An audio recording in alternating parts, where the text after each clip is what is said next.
ධර්මය හා දේශපාලනය ගැන කතා කරනකොට මේකෙදී අපි කතා කරනවා විශේෂයෙන්ම බුදුරජාණන් වහන්සේ විසින් දේශනා කරපු දේශපාලනික දර්ශනය කොහොමද?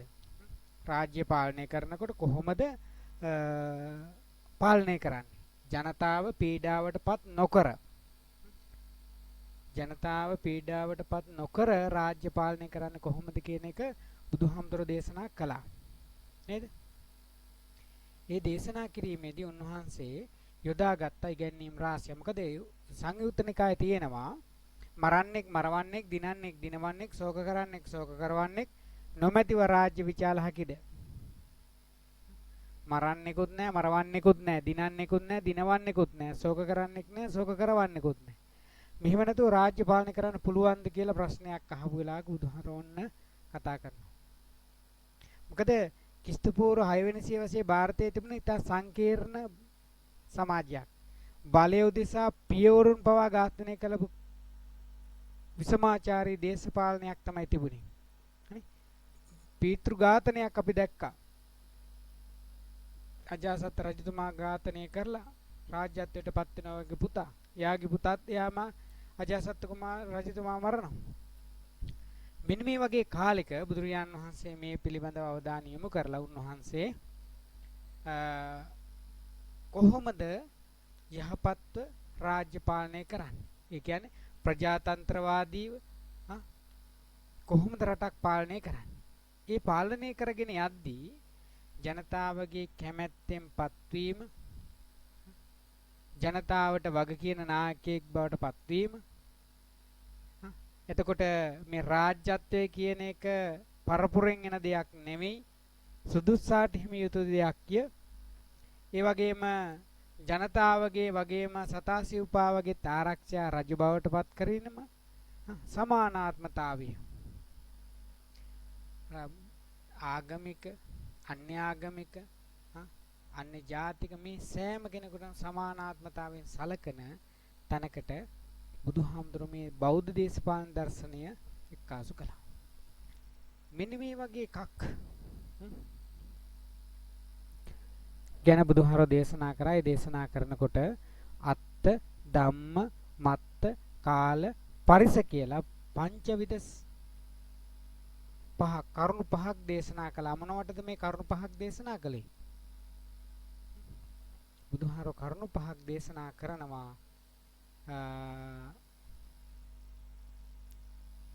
රාජ්‍යත්වයට පත්වෙන කෙනෙකුගේ, ඒ කියන්නේ රාජ්‍ය පාලනය කරන කෙනෙකුට තිබිය යුතු ලක්ෂණ, පාලකයෙකුගේ තිබිය යුතු ලක්ෂණ ගැන කතා කරනවා.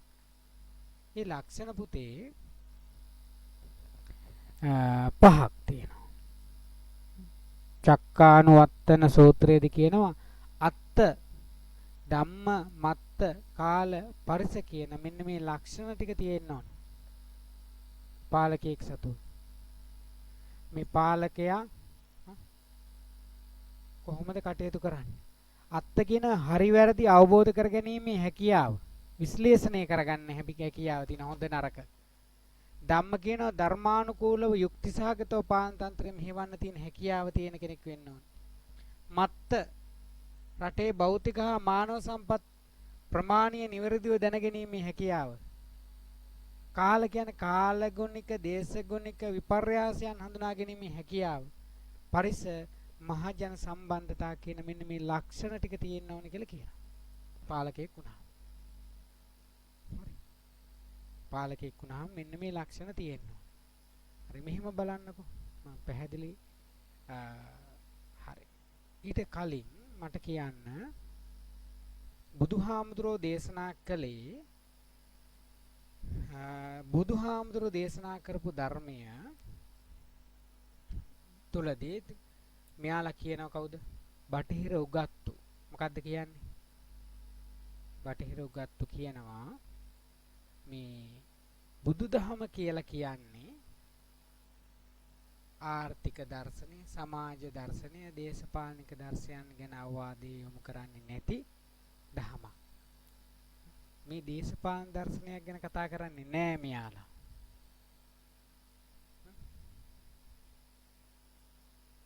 එතකොට මෙයා කවුද කියන්නේ? මැක්ස් වේබර්, ඇනටෝල් ෆ්‍රාන්ස්, විශ්වනාත් ප්‍රසාද් වර්මා ආදී අය කියන බුදුදහම කියන්නේ මිනිස්සුන්ගේ පරලොව ගැන කතා කරන, දුක ගැන කතා කරන දහමක් විතරයි කියලා කතා කරනවා. ඒ වගේම සමාජ යුක්තිය, සමාජ සාධාරණත්වය, යහපත, අයහපත, පාලන ක්‍රම පිළිබඳ මුලින්ම අවධානය යොමු කළේ කවුරු කියලාද කියන්නේ? ග්‍රීක චින්තකයන් අතරින් මෙයාලා කියනවා සොක්‍රටිස් තමයි මේවා කිව්වේ.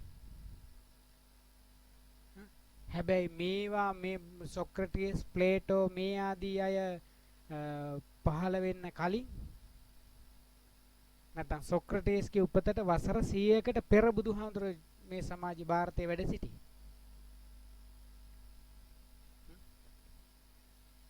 නිසා බුදුහාමුදුරුවෝ ගන්නපු මේ සාංගික ක්‍රමය සමගිය සඳහා දේශනා කරපු ඉගැන්වීම් සුවිශේෂයි. ඒවා ඇතැම්මයි කියන මේවා ගැන කතා කරන්නේ නැතුව අර නූතන අය ගැන කතා කරමින් යනවා. බුදුහාරෝ මේව දේශනා කරේ නැහැ කියන මේ අයට කියන්න තියෙන්නේ මොකද්ද? මේ අය කරුණු හරි හැටි අවබෝධ කරන්නේ නැතුව, හොයලා බලන්නේ නැතුව කියන කරුණු කියලා මැක්ස් වේබර්, ඇනටෝල් ෆ්‍රාන්ස්, විශ්වනාත් ප්‍රසාද් වර්මා ආදී අය හඳුන්වලා දෙන්න පුළුවන්. කොහොම බැලුවත් දීඝනිකාය අග්ගඤ්ඤ සූත්‍රයේදී පාලකයව පත් කරගන්නකොට මොනවද කිව්වේ? පණ්ඩිතෝ ව්‍යක්තෝ රූපවන්තෝ. පණ්ඩිතෝ ව්‍යක්තෝ රූපවන්තෝ. මෙන්න මේ ලක්ෂණ වලින් යුක්ත කෙනෙක් පත් කරගන්න. අග්ගඤ්ඤ සූත්‍රයේදී කියනවා. පණ්ඩිතෝ ව්‍යක්තෝ රූපවන්තෝ. එහෙමපත් කරගන්න කෙනාට තිබිය යුතු ලක්ෂණ ටිකක් කියනවා අංගුත්තර නිකායේ චක්කානුවත්තන සූත්‍රයේදී. මම කියන දේ පැහැදිලිද? මේක අපි පන්තියේදී කතා කරලා තියෙන එක මම මේ කෙටියෙන් කතා කරගෙන මතකද මේවා? ගැටලුවක් තියෙද? මතකයි සර්. මතකයිනේ? ඔව් සර්. හරි. ඇත්ත මොනවා හරි තේරෙන්නේ නැත්නම් අහන්න. මතක නැත්නම් තේරෙන්නේ නැත්ද මෙහිම බලන්න. මම මේක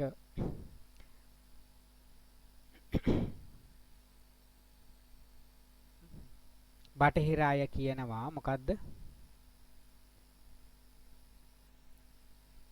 මේක.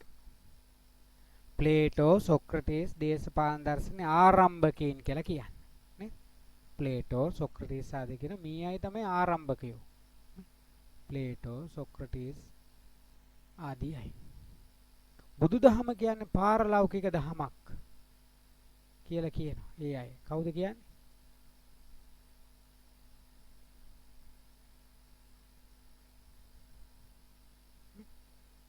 පාරලෞකික විමුක්තිය ගැන කතා කරන මාර්ගයක් විතරයි කියලා මැක්ස් වේබර්, ඇනටෝල් ෆ්‍රාන්ස්, විශ්වනාත් ප්‍රසාද් වර්මා ආදී අය මතකයිනේ නේ? ප්ලේටෝ, සොක්‍රටිස් කියන තමයි දේශපාලන දර්ශනය ආරම්භුනේ කියලා. දැන් අපි දේශපාලන දර්ශනය ඉගෙන ගන්නකොට අපි ඉගෙන ගන්න එහෙම නේද?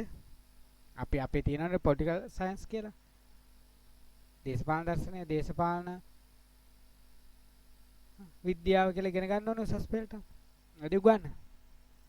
හැබැයි මේ කියන සොක්‍රටිස් ඉපදුනේ බුදුරජාණන් වහන්සේ පහළ වෙන්නට වසර ගණනාවකට කලින්.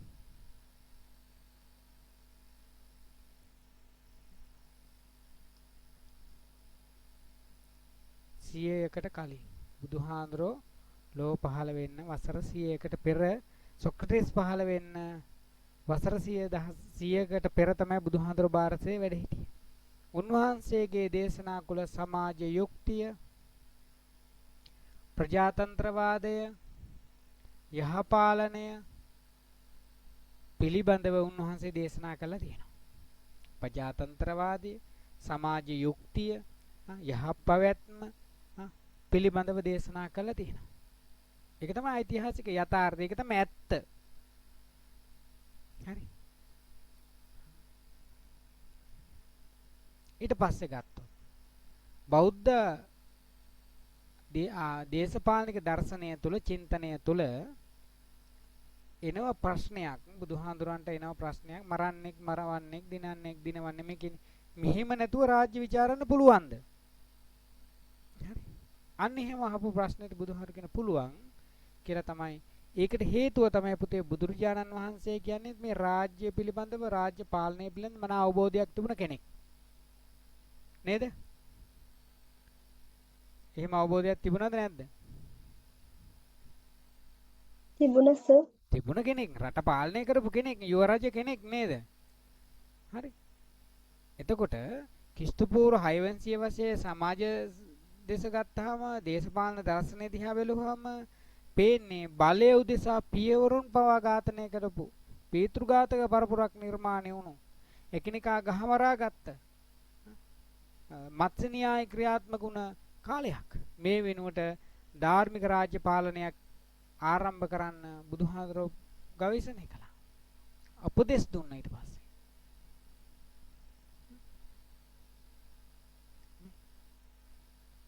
බලේ මූලාරම්භය ගැන කතා කරනකොට බමුණෝ කියන්නේ මොකද්ද? දේව නිර්මාණයක්. එයා තමයි මිනිස්සු වගකීම් මිනිස්සු සියල්ල නිර්මාණය කළේ. එතකොට රාජ්‍යත්වය කියන එකත් දෙවියන් විසින් තමයි නිර්මාණය කළේ. ඒ ඒකාධිපති සහ ජනතාව අහිත කරු ක්‍රමයක් ඒක. හැබැයි බෞද්ධ ආකෘතිය තුළ බුදුදහම තුළ අග්ගඤ්ඤ සූත්‍රය දක්වන්නේ මේ රාජ්‍යත්වය කියන එක අපි ඉස්සෙල්ලා පාඩමේදී කතා කරා. රාජ්‍යත්වය කියන එක මහජන සම්මතෝතිකෝ වාසෙට්ටෝ මහා සම්මතෝ මහජනතාවගේ කැමැත්තෙන් තමයි රාජ්‍ය කෙනෙක්පත් වෙන්නේ. ඒපත් වෙන්නේ මොකද්ද? මේපත් වෙන පාලනකයා විශේෂයෙන් ජනතාවට මහජනතයාට වග කියන්න ඕනේ. ඒ මහජනතාව බදු වලින් වේතනයක ලබලා දෙනවා මේ රජ කෙනාට. ඒ ලබලා දෙනකොට ජනතාවගේ ජීවිත, දේපල ආරක්ෂා කරන එක, වැරදි කරුවන්ට දඬුවම් දීම, සාමය ආරක්ෂා කරන එක තමයි මේ රජතුමාගේ මේ වගකීම් බවට පත් වෙන්නේ කියලා බුදුදහම තුල ගන්නවා. නේ?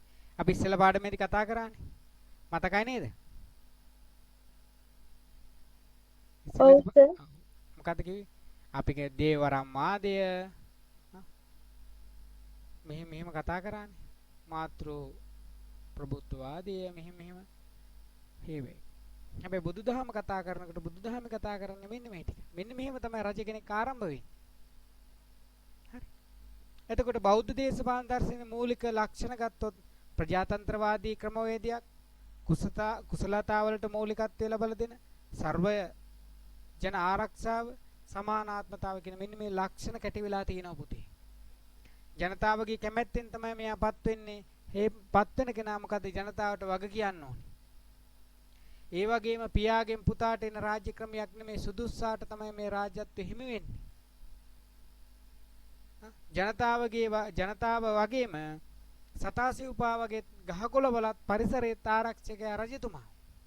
ඒ වගේම සිළු දෙනාටම එක හා සමානව සලකන එක විදිහට සලකන රාජ්‍ය පාලනයක් බවට පත් වෙන්න ඕනේ. ඒක තමයි බුදුදහමේ දර්ශනය බෞද්ධ දර්ශනය තුල තියෙන්නේ. ඊට පස්සේ මම කිව්වා අර ඔයාලට කරුණු පහකින් සම්පූර්ණ වෙන්න ඕනේ කියලා. මොනවද කරුණු පහ?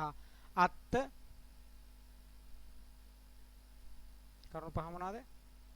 අත්ත ධම්ම මත්ත කාල පරිස. කියන්න බලන්න. හැමෝමත් එක්ක කියමු මාත් එක්කම කියන්න.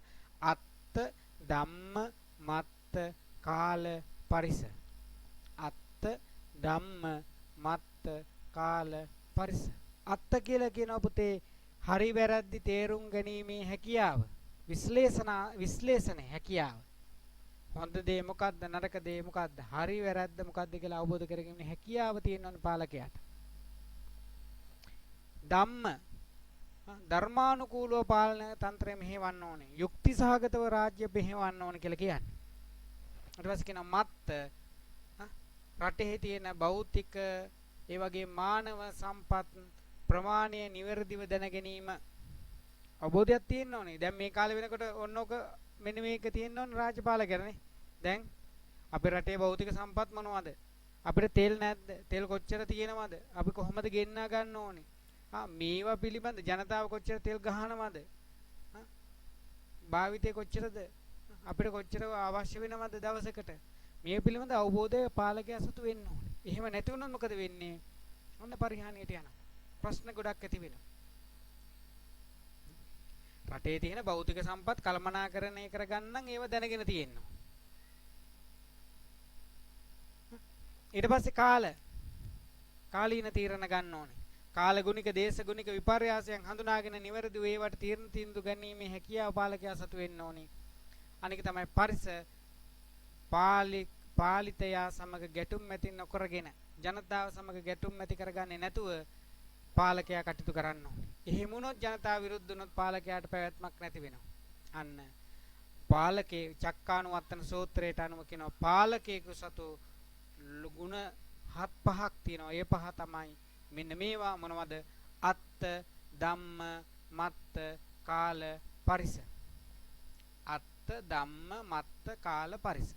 අත්ත, ධම්ම, අත්ත, ධම්ම, මත්ත, කාල, පරිස කියන පහෙන් යුක්ත වෙන්න ඕනේ. ඒ වගේම බුදුදහම ගැන කතා කරනකොට බුදුදහමේ රාජ්‍ය දේශපාලනික දර්ශනය ගැන කතා කරනකොට දේශපාලන දර්ශනය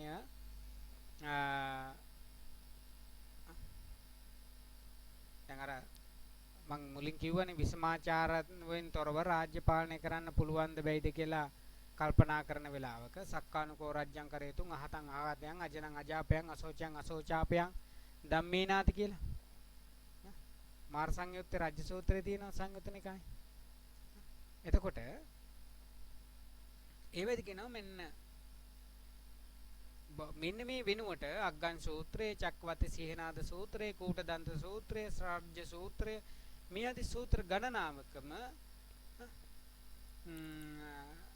රාජ්‍ය පාලන නැත්නම් රාජ්‍ය පාලන දර්ශනය ගොඩනගා ගත්තේ උත්තේ මෙන්න මෙහිමයි කියන එක දක්වලා තියෙනවා. චක්කවති සිහනාද සූත්‍රයේ අග්ගඤ්ඤ සූත්‍රයේ කූටදන්ත සූත්‍රයේ රාජ්‍ය සූත්‍රයේ මේ වගේ. ඒ වෙද කියන මොකද? පාලකයා දේව නිර්මාණයක් නොව ජනතාවගේ තෝරා ගැනීමකි. පාලන බලය දෙවියන් විසින් නොව මිනිසා විසින් පවරා දුන්නකි නේ. ඒ වගේම පාලකයා ජනතාවට වගේ කිය යුතුයි. මේ තියෙන්නේ. ඒ වගේම පියපිතු උරුමයෙන් නෙමේ පාලනය හිමි වෙන්නේ සුදුස්සාට. ධාර්මිකත්වයේ මූලික කරගත් පාලනයක් ගෙනියන්න ඕන. පාලකයා පරමාදර්ශී පාලකයෙකු වෙන්න ඕනේ. ජනතාව මෙන්ම රටේ ජීවත් වන සතා සිව්පවද ආරක්ෂා කරගන්න ඕනේ. සමානාත්මතාවයෙන් රාජ්‍ය පාලනය කරගන්න. මෙන්න මේ ආදී ලක්ෂණ තමයි මේ වෙද උගන්වන්නේ බෞද්ධ දේශපාලන දර්ශනය තුළ. එතකොට මේවත් එක්ක යනකොට අග්ගන් සූත්‍රයේදී කියන පාලකයා දොස් නැගී යුත්තාට දොස් නැගීම, ගැරහි යුත්තාට ගැරවීම, නිර්පීත්තා නිර්පීම කියන ලක්ෂණ වලින් යුක්තව කටයුතු කරන්න ඕනේ. අග්ගන් සූත්‍රය. කොහොම නමුත් මෙන්න මේ ආදී ලක්ෂණ වලින් යුක්ත වෙන පාලකයාට යහපත් පාලන තන්ත්‍රයක් ජනහිතවාදී පාලන ක්‍රමයක් ගෙන යාම සඳහා බුදුහාමුදුරෝ දේශනා කළා තිනෝ ගෙන්නීම් රාශියක්. මොනවද? පංචශීල ප්‍රතිපදාව, දස රාජ ධර්ම, සප්ත අපරිහානීය ධර්ම, සතර සංග්‍රහ වස්තු මේ වදී ගෙන්නීම් රාශියක්. ඇහෙන්නේ නැද්ද? පොඩ්ඩක් එන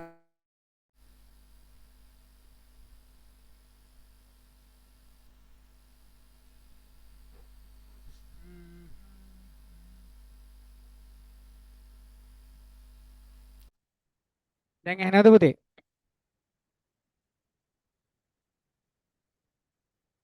ඇහෙනවද? නෑනේ.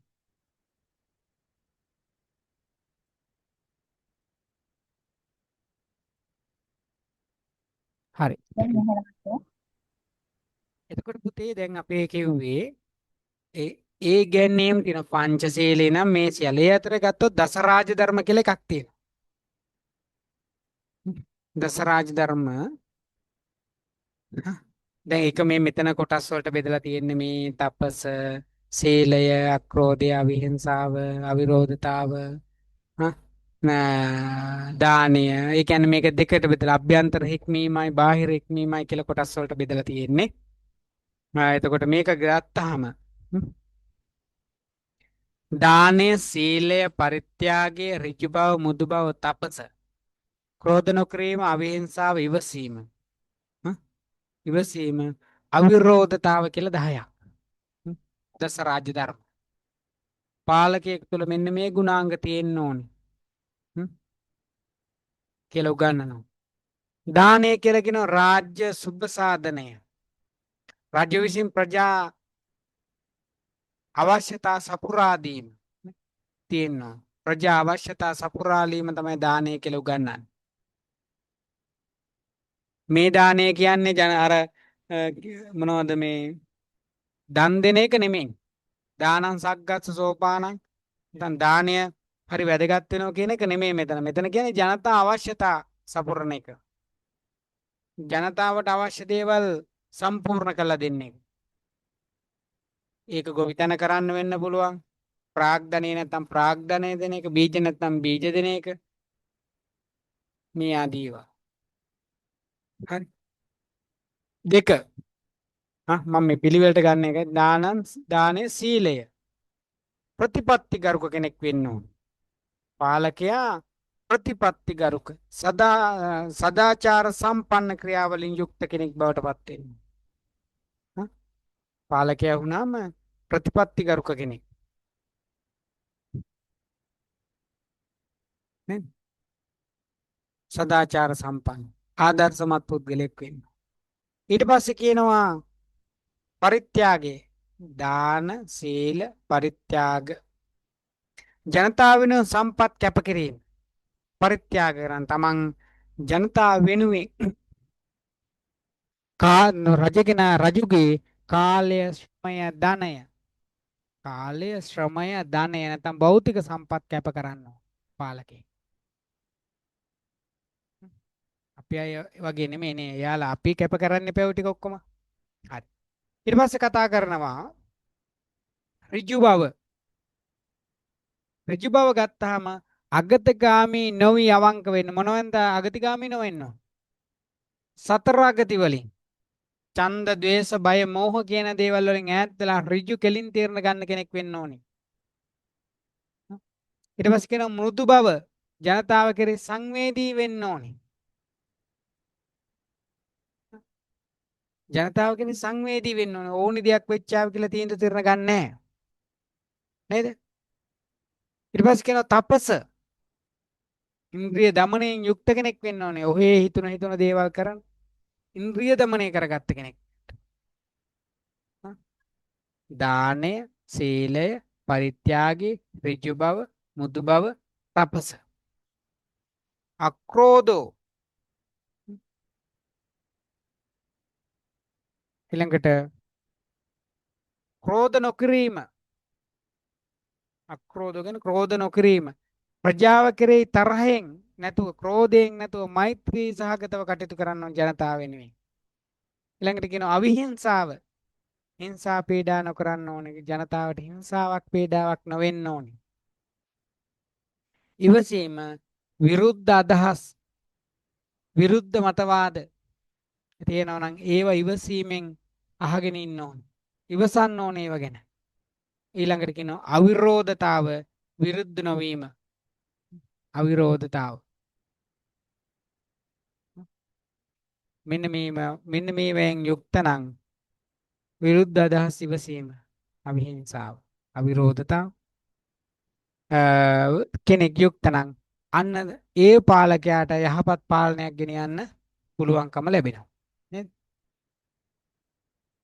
ඊට පස්සේ ගත්තොත් සතර අගති. පාලකයෙක් නිතරම කොයි වෙලාවෙත් මෙන්න මේ කියන අගතගාමී වෙන්නේ නැතුව, මෙන්න මේ හතරෙන් අගතගාමී වෙන්නේ නැතුව ධාර්මිකව පාලන තන්ත්‍රය ගෙනියනවා. එහෙම යම් කෙනෙක් අගතගාමී වෙනවා නම් අන්‍යයා ධාර්මිකත්වයෙන් පිරිහිලා ජනතා විරෝධයටපත් වෙනවා. මොනවද ඒවා? ඡන්දයෙන් අගතියට එන්න බෑ. පක්ෂපාතීත්වය කැමැත්ත මත තීරණ ගන්න. ඒ කියන්නේ පක්ෂපාතීත්වය. මේ මගේ අය, මගේ පක්ෂයේ අය දැන් නම් මේ මගේ කට්ටිය කියන එක. ඒක නැති වෙන්න ඕන. මෙන්න මේ ඡන්දය. ඡන්ද, ද්වේෂ, තරහව හා වෛරයෙන් තීරණ ගන්න ජනතාව දෙන්න මට මේ කට්ටිය මෙහෙම කරේ නෑනේ කියලා එහෙම තීරණයක තරහව වෛරයෙන් කටයුතු කරන්න බෑ. ඒක අගතියට ගෑමක්. බය කාට හරි බය නිසා, බිය නිසා වැරදි තීන්දුව තීරණ ගන්න හොඳ නෑ පාලනය ගෙන යන කෙනෙක්. බියගුළු භාවයෙන් යුතුව පැහැර හැරීම. මෝහය, මුලාව, මෝඩකම නිසා යම් කෙනෙක් අගතියට යනවා නම්, නොදැනුවත්කම නිසා අගතියට යනවා නම් අන්න එවැනි පාරකයන්ට ධාර්මිකත්වයෙන් තොර වෙලා ජනතා විරෝධීත්වයටපත් වෙන්න වෙනවා. මෙන්න මේ ලක්ෂණ වලින් යුක්ත වෙන්න ඕන කියන පාලකෙක්. සතර අගති වලින් තොර වෙන්න ඕන. ඒ වගේම පංචශීල ප්‍රතිපදාව මෙතන කතා කරන පංචශීල ප්‍රතිපදාව රාජ්‍ය පාලකයෙක් තුල තියෙනවා. මොනවද? ප්‍රාණඝාතයෙන් වැළකීම, ඒයි ජීවත් වීමේ අයිතිය සුරක්ෂිත කරන්න ඕන. අනුන්ගේ ජීවිතයට ගරු කරන්න, අබේ දානයේ දීම මෙන්න මේ ලක්ෂණ. අදත්තා දාණයෙන් වැළකීම කියන්නේ දීපල අයිතිය සුරක්ෂා කරන. කියන්නේ ආර්ථික සුරක්ෂිතභාවය ඇති කරනවා, තහවුරු කරනවා. කවුරුවත් හොරෙන් ගන්නෙ නැහැ. රජය හොරෙන් ගන්නෙත් නැහැ, ජනතාවගෙන් හොරෙන් ගන්නෙත් නැහැ. හොරකම කියන එක නැති වෙලා යනවා. කාම මිත්‍යාචාරයෙන් වැළකීම, පෞල් සංස්ථාව සුරකීම, පෞල් ජීවිතවල ස්වාධීනත්වයට ගරු කිරීම, මුසාවාදයෙන් වැළකීම, ප්‍රජා විශ්වාසය ගොඩනැගීම, බොරු කියන්නේ නැහැ, අවංකයි ජනතාව රවට්ටන්නේ නැහැ. මත්පැනෙන් වැළකීම, මහජන සෞඛ්‍ය සාමය සුරකීම, නිර්වෘල් මනසකින් යුක්තව නිරෝගී සමාජයක් ගොඩනගන්න මෙන්න මේ පහ මූලික වෙනවා. මොනවද? පංචශීල ප්‍රතිපදාව පාලකයෙක් තුල තියෙනවා කියන්නේ ඒකයි. මෙන්න මේ කියන ලක්ෂණ එතකොට ගොඩනගෙනවා.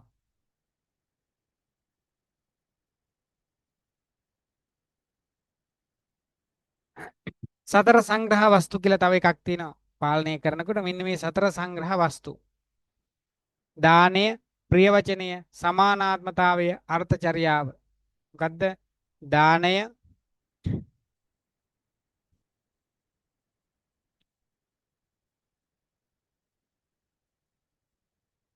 දානය, ආර්ථික සංවර්ධනය, ජනතාවගේ සුභ සිද්ධිය උදෙසා කාලය, ශ්‍රමය, ධනය කැප කරලා අවශ්‍ය දේවල් ලබා දෙනවා. ප්‍රිය වචනය, ඒ කියන්නේ සංවේදනය, ජනතාව නොරවටන, ભેද නොකරන, විශ්වාසයේ සුරකින්න, ප්‍රායෝගික වචන භාවිතා කරන කෙනෙක් වෙන්න ඕනේ. බොරු කියන්නේ නැහැ. සමානාත්මතාවය, සාධාරණත්වයේ තියෙන්න ඕනේ. බහුජාතික බහුආගමික සමාජයක සියලු කොටස් වලට සම අයිතිවාසිකම් ලබා දෙන්න ඕනේ. රාජ්‍ය පාලකයෙක් වුණාට පස්සේ මේ අපේ රජතුමා මෙයාගේ රජතුමා මෙයාලයි නෑ. විරුද්ධව පක්ෂව කොහොම හරි රජ කෙනෙක්පත් කරා නම් එයා තමයි රටේ පාලකයා. එයා එතකොට සියලු ජනතාවගේ පාලකයා බවට පත් වෙනවා. අර්ථචර්යාව කියන්නේ ඵලදායී හැසිරීම, රටේ සංවර්ධනයේ ඍජුව හේතු වන අර්ථාන්විත ක්‍රියාවන් නිරත වෙන්න ඕන. මෙන්න මේ කියන හතරෙන් සතර සංග්‍රහ වස්තු කියන්නේ පුතේ දානය, ප්‍රිය වචනය, සමානාත්මතාවය, අර්ථචර්යාව කියන හතරෙන් පාලකයා යුක්ත විය යුතුයි.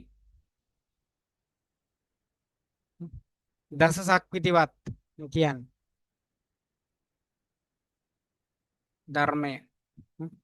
පාලකයා ධාර්මික වීම, අමුදරුවන් බලසේනාව ආරක්ෂා කිරීම, ශාස්ත්‍රීය බ්‍රාහ්මණ නියම්මාසීන් ආදී සිවිල් සමාජය ආරක්ෂා කිරීම, දිලින්දන් සහ පැවිදි උතුමන් ආරක්ෂා කිරීම, සිව්පාපක්ෂීන් ආරක්ෂා කිරීම, කොටස් පහකට බෙදලා තියෙනවා. මොකද මේ කියන පහ තව වෙනස්. අමුදරුවන් බලසේනාව ආරක්ෂා කිරීම. මේ විදිහට දිගට ගත්තාම දස රාජ ධර්ම. දස සක්විතිවත්. අමුදරුවන් හට ධාර්මික රැකවරණය සැලසීම, තම බලසේනකට ධාර්මික රැකවරණය සැලසීම, ශාස්ත්‍රීය වංශිකයන්ට ධාර්මික රැකවරණය සැලසීම, බ්‍රාහ්මණ ගෘහපතීන්ට රැකවරණය සැලසීම, නියංගම්මාසීන්ට රැකවරණය සැලසීම, පැවිදි උතුමන්ට ධාර්මික රැකවරණය සැලසීම. අනේ ධාර්මික රැකවරණය සැලසන්න ඕනේ මේ සියලු දෙනාට. සිව්පාපක්ෂීන්ට ධාර්මික රැකවරණය සැලසීම. අන්න එතනට එනකම් මේ රැකවරණය සැලසනවා. අන්න එකක් කියලා ගන්න පුළුවන්. රටේ වැරදි වළක්වා ගැනීම, දිලින්දන්ට ධනය දීම, සිල්වතුන් තුමන්ගේ අවවාද අනුශාසනා කිරීම. මෙන්න මෙහෙම කොටස් හතරකට බෙදා ගන්න පුළුවන්. ඒ කියන්නේ සිව්පාවුන් පක්ෂීන් සහිත සියලු ජනතාව රැකවරණය සැලසීම එකක්. නේ? ඒ කියන්නේ සියලුම ජනතාවයි සිව්පාවුන් පක්ෂීන් ඇතුළු සියලු ජනතාවට දැහැමි රැකවරණය සැලසීම එක කොටසකට ගන්න පුළුවන්. අපරාධ මර්ධනය කිරීම, නේ රටේ වැරදි වළක්වා ගැනීම කියන්නේ අපරාධ මර්ධනය කර ගැනීම. ඊට පස්සේ ආර්ථික සුරක්ෂිතතාව ඇති කිරීම, දිලින්දන්ට දන් දෙන්නේකට. ඊට පස්සේ කියනවා පූජනීය උතුමන්ගේ උපදෙස් ලබා ගැනීම. මෙන්න මෙහෙම කියලා හතරකට බෙදන්න පුළුවන් දසරාජ ධර්ම. එතකොට මෙන්න මේ හතරෙන් යුක්තව යම් කිසි කෙනෙක් රට පාලනය කරනවා නම් අන්න ජාතික ප්‍රතිපදාවක් ගොඩනගා ගන්න පුළුවන්. ධාර්මික පාලනයක් ගොඩනගා ගන්න පුළුවන් එහෙම කෙනාට. පාලකෙක් බුදුදහමේ උගන්වන චක්කවර්ති සීනාද සූත්‍ර මේ ආදී සූත්‍ර අනිවාර්යෙන් පාලකයා ධාර්මික වෙන්න ඕන. ධර්මයට ගරු කරන්නෙක් වෙන්න ඕන. ධර්මයට සත්කාර කරන කෙනෙක් වෙන්න ඕන. ධර්මයට පූජා පවත්වන කෙනෙක් වෙන්න ඕන. ධර්මයට කියන්නේ මොකද්ද මෙතන පුතේ? මොකද්ද මේ ධර්මය කියලා කියන්නේ? නිවැරදි බව කියන එක. එතකොට රාජ්‍ය පාලකයා අනිවාර්යෙන් නිවැරදි කෙනෙක්, යහපත් කෙනෙක් බවට පත් වෙන්න ඕනේ කියලා තමයි මේ කියන්නේ. ඒ වගේම අපි තව ඉගෙන ගන්නවා මොකද්ද? සප්ත අපරිහානීය ධර්ම.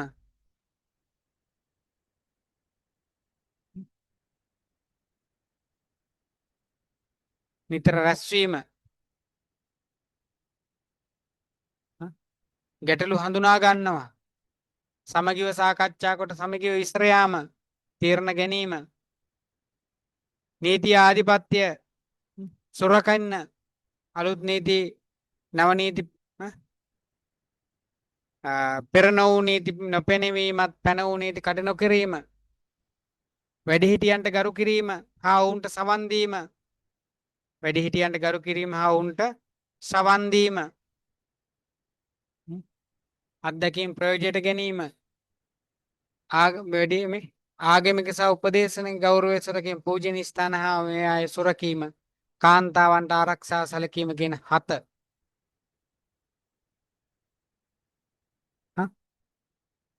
මේවා තියෙන්න ඕනි පාලකයෙක් වුණාට පස්සේ. පූජනීය ස්ථාන වලට ගරු කිරීම, මහාන බමුණන්ට සංග්‍රහ කිරීම, ඔවුන්ගේ උපදෙස් ලබා ගැනීම. මෙන්න මේ කියන දේවල් පුතේ තියෙන්න ඕනි. මෙතන 6යි තියෙන මේ එකක් වැටිලානේ අර මේකෙන් දානකොට එකයි. මෙන්න මේ කියන 7 යුක්ත වෙලා තියෙනවා නම් අපරිහානීය දස පිරිහීමකින් තොරව පාලනය කරන්න පුළුවන් කියලා කියනවා. ඊට පස්සේ මෙන්න රාජ්‍ය පාලන න්‍යායක් තුළ බෞද්ධ කියන 4 සප්ත අපරිහානීය ධර්ම, 4 සංග්‍රහ වස්තු, දස රාජ්‍ය ධර්ම, 4 සංග්‍රහ වස්තු ආයි දාලා තියෙනවා. එක්ක යම් කෙනෙක් පාලනය කරන්න පුළුවන් නම් අන්න බෞද්ධ ධර්ම ස්වරූප පෙන්නනවා කොහොමද යහපත් ප්‍රායෝගිකව රාජ්‍ය පාලනය ගෙනියන්නේ කොහොමද කියලා උගන්වනවා බුදුදහම තුල. ඒ උගන්වන මේක ගත්තාම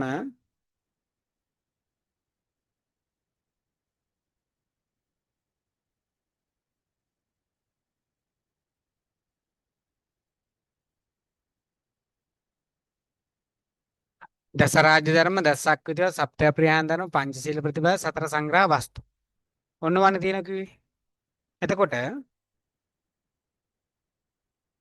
බුද්ධ කාලේ දැන් ආයි මම අර කියපු ටික ඔයාලට මතක් කරගෙන යන්නේ නැවත. බුද්ධ කාලේ වෙනට පැවැත්වෙන දේශපාලන තත්ත්වය මොකද්ද? අපි ඉස්සෙල්ලා කතා මං කිව්වා ඉස්සෙල්ලා. ඒ මිනිස්සු මරමින් නිකන් මිනිස්සුන්ට වග නොකියන නේ දෙවියන්ට වග කියන කාලයක්. නේද? එතකොට මේකේ අනුන් නොනසමින් නොනවස්මින් නොදිනමින් නොදනවමින් ශෝක ඇති නොකරමින් ශෝක ඇති නොකරවමින් දැහැමින් පාලනය කරන්න පුළුවන්ද කියලා ප්‍රශ්නයක් එනවා. එතකොට මේ මෙහෙම නැති වුණොත් මෙයාලට අධ්‍යාත්මික සුවය ලබා ගන්න බෑ කියලා කියනවා. එහෙනම් බුදුදහම උගන්වන ඔය වෙනුවට ගණනාවක් ඉගැන්වීම දස රාජ ධර්ම. ජාතක කතා වස්තුව තුළ දක්න ලැබෙන රජවරුන් විසින් අනුගමනය කළපු සදාචාර ධර්ම තමයි දස රාජ ධර්ම කියලා උගන්වන්නේ. මේකෙන් දානං සීලං පරිත්‍යාගං අජ්ජවං මජ්ජවං තපං අක්‍රෝධං අවිහිංසාච කන්තිංච අවිරෝධතා. දානය සීලය පරිත්‍යාගය ඍජු බව මුජු බව තපස අක්‍රෝෂය අවිහිංසාව ඉවසීම. දානය විස්තර කරනවා මම ඉස්සෙල්ලා කිව්වා දානයෙන් සංග්‍රහ කිරීම කියලාගෙන කුසිකර්මාන්තේ නිරත වෙලා ඉන්න අයට ඉඩකඩම් දෙන එක, වාරි පහසුකම් සලසන එක, බීජ දෙන එක, පොපර දෙන එක, කුසි උපකරණ දෙන එක. ආර්ථික සමෘද්ධිය ඇති කරන ප්‍රාග්ධනය ලබලා දෙන එක. ගව පාලනය සඳහා අවශ්‍ය කරන ශිල්පීය ඥානය නිෂ්පාදනය මිලදී ගැන බාගෙන මෙන්න මේවා තමයි දානය කියලා කියන්නේ. එතකොට වෙළඳාම් කටයුතුනේ අවශ්‍ය ප්‍රාග්ධනය ලබා දෙන එක, ආහාර පාන වැටුප් ලබා දෙන එක, පාලකයාගේ ආර්ථිකය ශක්තිමත් නොකරන විට දිලිඳු ජනතාව සාප්‍රාදී ක්‍රියාවට ලොකු වැරදි කරන්න පටන් ගන්න. ඒ නිසා තමයි දානය කියන එකෙන් අර්ථවත් කරන ජනතාවගේ ආර්ථිකය ගොඩනගන එක ශක්තිමත් කරන්න කටයුතු කරන්න. සීලය සිල්වත් වීමෙන් කය වචන දෙකේ සංවරය අර කියන වලින් සිල්වන්ත කෙනෙක් බවට පත් වෙනවා. පාලකයා සිල්වත් වෙන ජනතාවට මං කියපු ඒවායින් තුළින් තොරව සමාජයේ යහපත් දේවල් ආරක්ෂා වෙනවා. පන්සිල් වලදී කතා කරේ ප්‍රාණඝාතයෙන් මොනවද වෙන්නේ අදත්තා දාණයෙන් මොකද වෙන්නේ කියලා මේ විදිහට. පරිත්‍යාගය කියලා කියනවා පාලකයා මොනවද ගොඩනගා ගන්නවා? මානසික තමන්ගේ කායික මානසික ශ්‍රමය කාලය සුවපහසුව මේවා කැප කරන්න ඕන රට වෙනුවෙන්. ඒක කියනවා රජතුමා කොහේ හිටියත් ජනතාවගේ ප්‍රශ්න ගෙනත් දෙන්න රැගෙන ඉන්න කටයුතු කරන්න කියලා.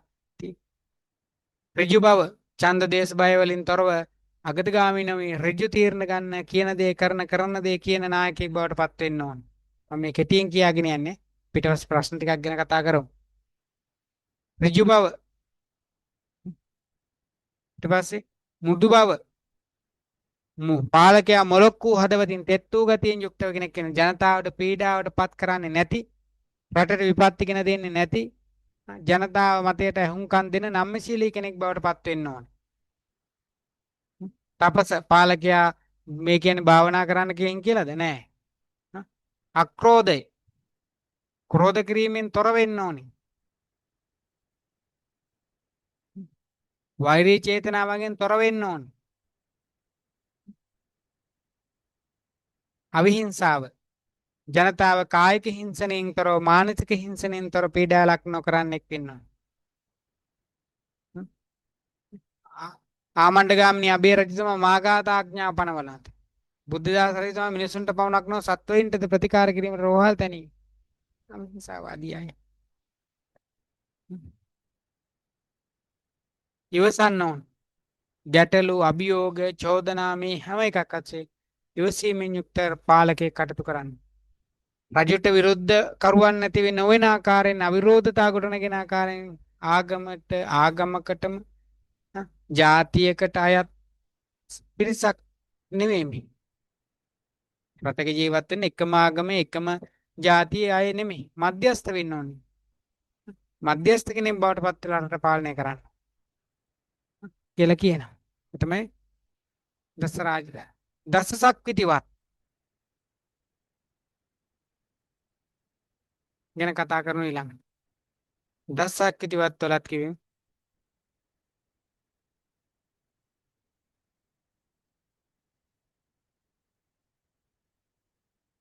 මේ මුල් ටිකේම තියෙන්නේ දැහැමි රැකවරණේ සල්සන්න දස සක්විතිවත් කොටස් 4කට බෙදන්න පුළුවන්. හරි. කොටස් 4කට බෙදන්න පුළුවන්. අඹදරුවන්, බලසේනාව, ශස්ත්‍රයන්, බ්‍රාහ්මණයන්, නියම් ගම්වාසීන් ඊට පස්සේ මහාන බමුණන් සිව්පාවුන්ට කියන මෙන්න මේ හත් දෙනාටම හතටම මොනවද? දෙහිමි ආරක්ෂාව සලසන්න ඕන. ඊට පස්සේ කියනවා මං කිව්වනේ අර අතන හතරක් තියෙනවා කියලානේ.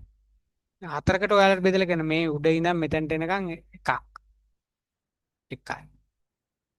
මේක කියන්නේ රටේ ආධාර්මික ක්‍රියා, ඒ කියන්නේ අපරාධ වැළැක්වීම දෙක. අපරාධ වැළැක්වීම. දිලුන් ජනතාවට ධනෙ දීම. ආර්ථික සුරක්ෂිත කරන.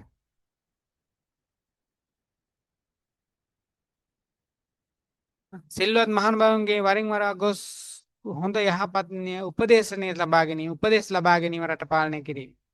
3 4. ඔන්න ඔය හතරෙන් යුක්තව තමයි රාජ්‍ය පාලනය කරන්න ඕන. රටේ සියලුම දෙනාටම ධාර්මික රැකවරණය දෙන්න ඕනේ. ආර්ථිකය ශක්තිමත් කරන්න ඕනේ. අපරාධ මැඩ පවත්වන්න ඕනේ. ඒ වගේම අනුශාසනා ලබාගෙන උපදෙස් අනුශාසනා මේවා ලබාගෙන රට පාලනය කරන්න. මෙන්න මෙහෙම යම් කෙනෙක් රට පාලනය කරනවා නම් ඒක ධාර්මික පාලනයක් බවට පත් වෙනවා.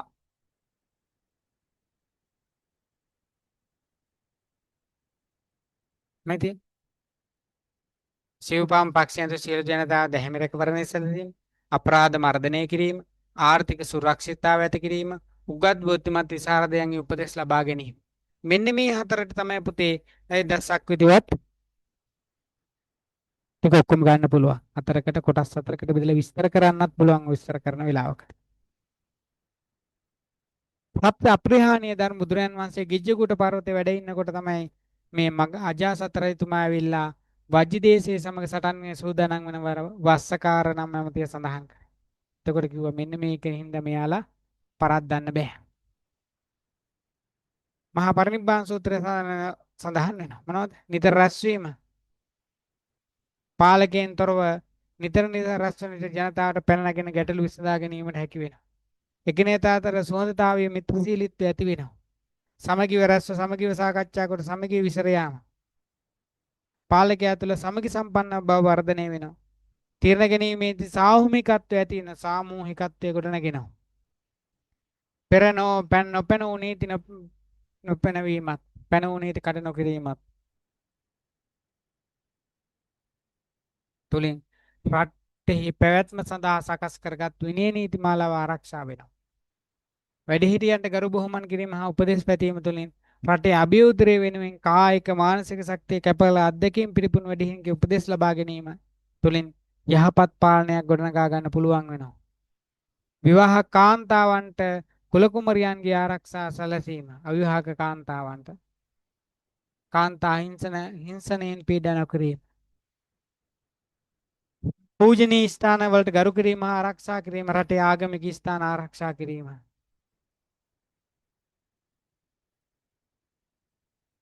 මේ අපේ රටට පැමිණෙන පූජ්‍ය පස්සේ රැක ගැනීම මේ ආදී වශයෙන් ගත්තම මේවෙන් යම් කෙනෙක් යුක්ත නම් අන්‍යයා ධාර්මික පාලකෙක්. පංචශීලයේ ගත්තත් එහෙමයි. අපි දන්නවා ටික විරමණීය සමාදානය කියලා කොටස් දෙකක් තියෙනවා. මේවෙන් යුක්ත වුණාට පස්සේ ඒ අර අපි මුලින් කතා කරපු ටික ගොඩනගා ගන්න පුළුවන්. සතර සංග්‍රහ වස්තු කතා කරා දානය, ප්‍රිය වචනය, අර්ථචර්යාව, සමානාත්මතාවය. එතකොට මේ පාලකයා සහ හරියට ජනතාව කොයි වගේද කියනවා නම් රථයක කඩයනේසේ සමානයි. කඩයනේ කියන්නේ මොකද්ද? කරත් එක තියෙනවා නම් රෝදයක්. කරත් එක තියෙනවා රෝදයක් නේ. කරත් එක තියෙනවා නම් රෝදයක්. මෙන්න මේ රෝදේ මෙතෙන් කරත් රෝදයක් කියමුකෝ. මේ රෝදේ බැඳිලා තියෙන්නේ. සම්බන්ධ වෙලා තියෙන්නේ. මොකටද? මේක එකතු වෙලා තියෙන්නේ ඔන්නෝම නම්. එතකොට මෙතන තියෙනවා මෙන්න මෙහෙම එකක්.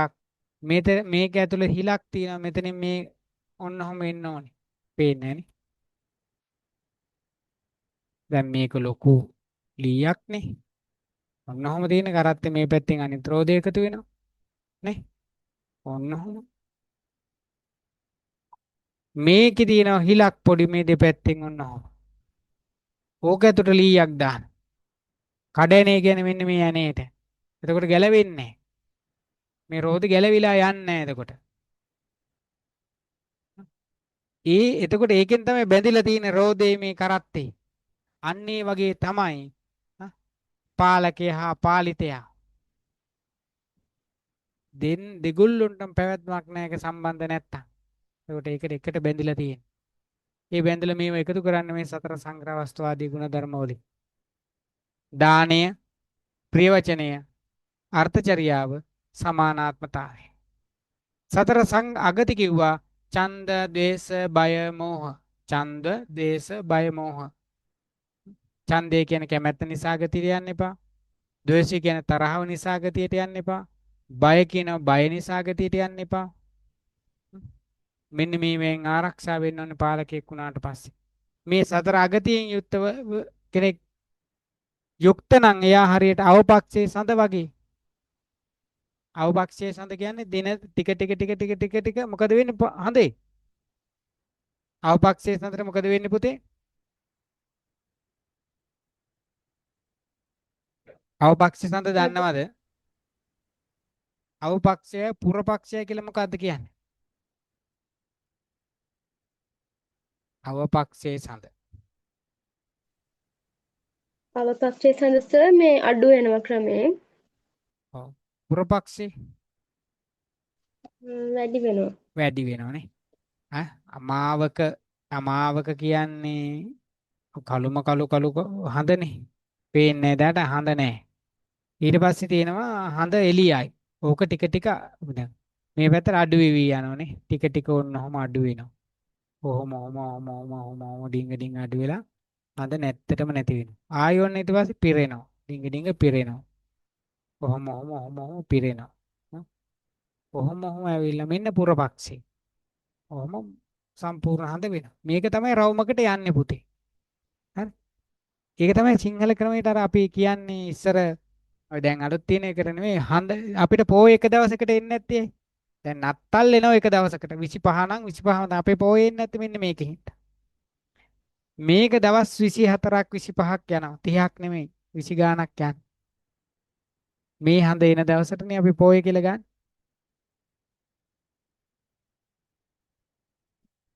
මේක රවුමට මෙහෙම කරගෙන එකක් තියෙනවා. හරි. එතකොට හරියට ඡන්ද දේශ බය මෝහ වලින් යුක්ත නම් කෙනෙක් අගතියට යනවා නම් එයා හරියට අර අමාවක සඳ වගේ අමාවක පැත්තට යන එළිය අඩු වෙවි යන කෙනෙක් වගේ එයාගේ පිරිහීමට ලක් වෙනවා. හැබැයි මේ සතර අගතියෙන් කෙනෙක් යුක්ත නැත්තම් අත්මිදිල නම් ඉන්නේ එයා පුරපක්ෂයේ සඳ වගේ දිනෙන් දින වර්ධනය වෙනවා කියලා උගන්වනවා. ලෝකපාලක ධර්ම කියලා තව දෙයක් තියෙනවා. මොනවාද ලෝකපාලක? හිරි සහ ඔත්තප්ප. හිරි ඔත්තප්ප කියලා දෙකක් තියෙනවා. ඒ පාලකෙක් තුල තියෙනවා. ලැජ්ජාව සහ බිය තියෙන්න ඕනේ වර්ධි කරන්න. හිරි කියනවා ලැජ්ජාවට. වැරදි කාය දුස්චරිතයෙන් යුක්ත වෙන්න ලැජ්ජාව තියෙන්න ඕනේ. ඒ වගේම බය තියෙන්න ඕනේ. පාපයට බිය. පාලකෙක් මෙන්න මේ කියන ලක්ෂණ වලින් යුක්ත වෙන්න ඕනේ.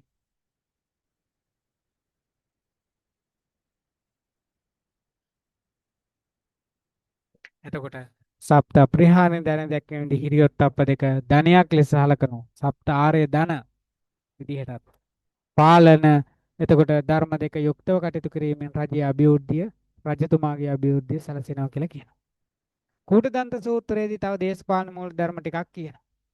මෞපිය දෙපසින් අවජාත බුද්ධි නැතික් වීම, ප්‍රසාදයේ ලෙවන සුළු තැනැත්තෙක් වීම, ධන දාන්න නැති ඉසුරුමත් පුද්ගලෙක් වීම, නුවණැත්තෙක් හා ගොතෙකු වීම, පාලකෙක් වීමට සුදුසු ලක්ෂණ. සිව්මාංශයක තැන පොකුණක් මෙන් රජු සදහැවැත් දානපතියෙක් වේ. බහුසුතෙක්, නුවණැත්තෙක්, තුන්කල් දක්නා නුවණැත්තෙන් යුක්ත කෙනෙක් වෙනවා නම් අන්න එයා යහපත් පාලකයෙක්. එතකොට මෙහෙම යහපත් පාලනයක් ගොඩනගා ගැනීමට පුතේ පාලක පක්තියේමද වගකීම තියෙන්නේ නැහැ. පාලිතයාගෙත් වගකීමක් තියෙනවා. ප්‍රජාවගෙත් වගකීමක් තියෙනවා. මොනවාද? නිසි කාලයට බදු ගෙවන්න ඕනේ. තම ආර්ථිකය සම්පෝෂණය කිරීමට උත්සාහ කරන්න ඕනේ. දීපල රාජ්‍ය දීපල මහජන දීපල ආරක්ෂා කරන්න ඕනේ. රාජ්‍ය කාර්යාලවල තියෙන භෞතික සම්පත් අවභාවිතය නොකිරීම මේව ජනතාවගේ යුතුයකම්. ඒ වගේ යුතුයකම් ටිකක් තමයි මේ රාශියක් තියෙන්නේ. හ්ම්. හරි.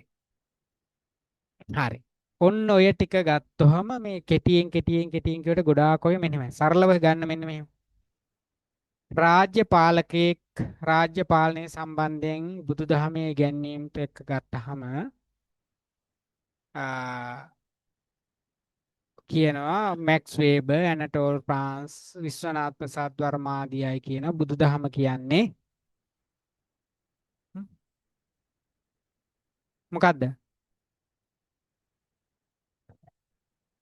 අධ්‍යාත්මික විමුක්තිය පදනම් කරගත්ත පාර භෞතික දර්ශනයක් මිසක් දේශපාලන දර්ශනයක් හෝ සමාජ දර්ශනයක් නෙමෙයි කියලා කියනවා. මතු පිටින් බැලලා මේ විවිධ උගත්තු මෙහෙම කියනවා. හැබැයි බුදුහාමුදුරුවෝ බුද්ධ කාලීන රජවරුන්ට පාලකයන්ට දේශනා කළා කොහොමද රාජ්‍ය පාලනය කරන්නේ? යහපත් දේශපාලනයක් යහපත් සමාජයක් ගොඩනගා ගන්න කොහොමද කියන එක දේශනා කළා. හරි. ඒක බෞද්ධ පොතපත බුද්ධ දේශනා ගැන හොයුවාම දැක ගන්න පුළුවන්. හැබැයි නූතනයේදී ඇතැම් අය කියනවා මේ සමාජ යුක්තිය සමාජ සාධාරණත්වය යහපත් අයහපත් පාලන ක්‍රම පිළිබඳව මුලින්ම දේශනා ප්‍රකාශ කළේ හඳුන්වලා දුන්නේ ග්‍රීක චින්තකයන්. අතර ඉන්න සොක්‍රටිස් ප්ලේටෝ ආදී අය. හැබැයි එහෙම කිව්වට මෙයා සොක්‍රටිස් උපතට වසර 100කට පෙර ලෝක පහළ වුණු බුදුරජාණන් වහන්සේ දේශනා කළා මේ සමාජ සාධාරණත්වයේ යුක්තිය පිළිබඳ දේශනා කළා තියෙනවා. හරි. කියලා අපිට ඒ මතය ඛණ්ඩනය කරන්න පුළුවන්. කොහොම නමුත් අපේ බුදුදහම තුල ගත්තහම රාජ්‍යත්වය ගොඩනගා නැගෙන්නේ කොහොමද? ජනතාවගේ අවශ්‍යතාවයක් නිසා ජනතාව විසින්ම නිර්මාණය කරගත් එකක් තමයි රාජ්‍යත්වය කියන එක. ඒක අග්ගඤ්ඤ සූත්‍රයේ තියෙනවා. ඒතර මේ අග්ගඤ්ඤ සූත්‍රයේදී පාලකයා පත් කිරීම සම්බන්ධයෙන් කතා කරන කෙනා මෙයා පඬිතෝ ව්‍යක්තෝ රූපවන්තෝ. පඬිතෙක් ව්‍යක්තෙක් රූපවන්තෙක් වෙන්න ඕනේ. ලස්සන කෙනෙක් වෙන්න ඕනේ. ඒ වගේම ඒ පාලකයා ඒ පත් වෙන කෙනා මොකද කරන්නේ? දොස් නැගියොත්තන්ට දොස් නගන්න ඕන, ගරුවෙත්තුන්ට ගරහන්න ඕනේ, නිරපියොත්තන් නිරපන්න ඕනේ. නිරපලා ජනතාවගේ ආරක්ෂාව, දීපල ආරක්ෂාව, සමගිය මෙන්න මේවා සුරකින්න ඕනේ. මේවා ආරක්ෂා කරගන්න එක තමයි පාලකයාගේ යුතුයකම. ඒ සඳහා පාලකයාට බදු මුදල් ගෙවනවා. මෙන්න මෙහිම ඉගැන්වීම් රාශියක් තියෙනවා. රාජ්‍ය දේශපාලන දර්ශනය, බෞද්ධ දේශපාලන දර්ශනය තුල. ඒතර මේ බෞද්ධ දේශපාලන දර්ශනයේ විදිහේ අග්ගඤ්ඤ සූත්‍රයේ, චක්කවත සීනාද සූත්‍රයේ, කූටදන් සූත්‍රය ආදී සූත්‍රවල තියෙනවා. ඔන්න ඔය ටික තමයි සරලව මතක තියාගන්න ඕනේ. උහුම ගත්තට පස්සේ දැන් අපිට මේකෙන් මොන වගේ ප්‍රශ්න දෙන්නේ?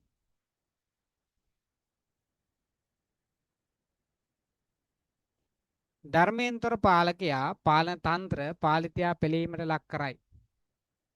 ධර්මයෙන්තර පාලකයා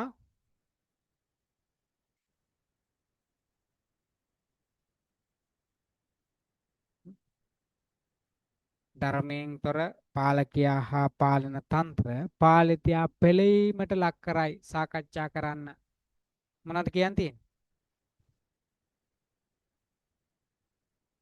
පුතේ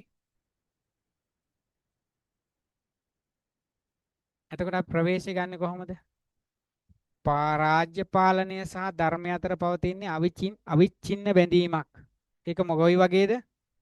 මොන වගේ බැඳීමක්ද පුතේ මේ රාජ්‍ය පාලනයයි ධර්මය අතර තියෙන මොන වගේ බැඳීමක් කියලාද කිව්වේ? ගසට පොත්තසේ පොත්තට නේද සර්? ගහට පොත් වගේ පොත්තට ගහ වගේ. තව කිව්වා අතන මොකද? කරත්තරෝදේ හරියට කඩේනේ හා සමානයි නේ. ධර්මයෙන් යම් පාලනයක් ගිලිහෙනව නම් එතන ප්‍රශ්නයක් ඇති වෙන්න පුළුවන්. බෞද්ධ දේශපාලන දර්ශනයට අනුව පාලකයාගෙන හුදෙක් බලය මෙහිවන්නේක්ද? ධර්මයෙන් යම් පාලනයක් ගිලිහෙනව නම් එතන ප්‍රශ්නයක් ඇති වෙන්න පුළුවන්. බෞද්ධ දේශපාලන දර්ශනයට අනුව පාලකයාගෙන හුදෙක් බලය මෙහිවන්නේක්ද? ධර්මයෙන් යම් පාලනයක් ගිලිහෙනව නම් එතන ප්‍රශ්නයක් ඇති වෙන්න පුළුවන්. නැහැ. බලය මෙහෙවන්නේක් නෙමෙයි. බලය සඳහා ජීවත් වෙන්නෙක් නෙමෙයි. ධර්මය ආරක්ෂා කරගෙන ධර්මයේ මත පදනම් කරගෙන කටයුතු කරන. ධම්මිකෝ ධම්මරාජා. ධම්මං සක්කරන්තෝ ධම්මං ගරුකරන්තෝ නේ. මෙහෙමනේ කිව්වේ. පාලකයා ධර්මයෙන් බැහැර වූ මුළු සමස්ත පාලන තන්ත්‍රයම දූෂිත වෙනවා. හ්ම්. පාලකයා ධර්මයෙන් බැහැර වෙන තැන, ධර්මයෙන් අයින් වෙන තැන, ධාර්මිකත්වයෙන් නැති අයින් වෙන තැන, අධාර්මික වුණොතින් සමස්ත පාලන තන්ත්‍රයම පිරිහීමට ලක් වෙනවා. ඒ තුලින් පාලිතයා පීඩාවට ලක් වෙනවා. හ්ම්. සමාජ පද්ධතියම මේකෙන් බිඳ වැටෙනවා. මේකෙන් අහන්නේ මොකද්ද? ධර්මයෙන් තොර පාලකයා පාලන තන්ත්‍ර පාලිතා පෙළීමට ලක් කරයි. සාකච්ඡා කරා. අග්ගඤ්ඤ සූත්‍රය, චක්කවර්ති සිංහනාද සූත්‍රය දේශපාලනයට අනුව ගත්තම පාලකයාගේ චර්යාව සමස්ත සමාජයේ සදාචාරාත්මක මට්ටම තීරණය කරනවා. පාලකෙක් අධාර්මික නම්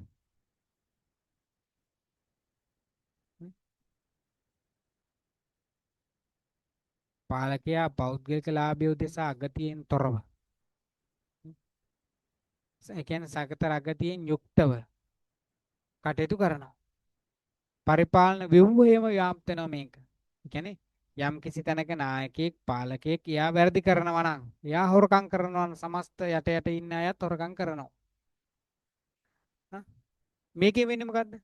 නිලධාරී තන්ත්‍රය දූෂිත වීම නිසා සාමාන්‍ය ජනතාව පීඩාවට ලක් වෙනවා.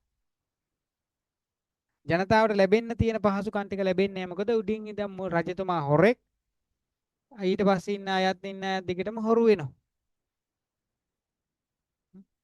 පාලකයා දූෂිත වුණාම වෙන්නේ, පාලන තන්ත්‍රය දූෂිත වුණාම වෙන්නේ සමස්ත ජනතාව ඒවට පීඩාවට ලක් වෙන්නේ.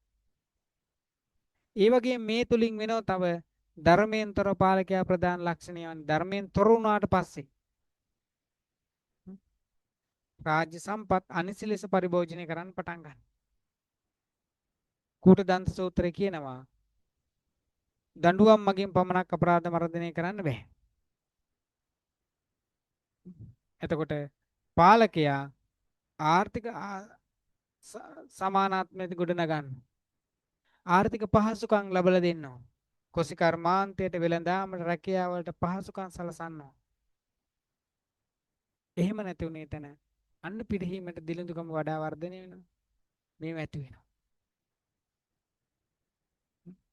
ඒ කියන්නේ පාලකයා මේ ධාර්මිකත්වයෙන් තොර වුණා.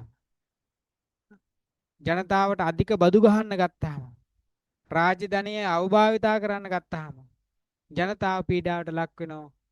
අන්න එහෙම එතකොට සමාජයේ මොකද හොරකම ඇති වෙනවා, ප්‍රචණ්ඩත්වය ඇති වෙනවා, අසහනය ඇති වෙනවා.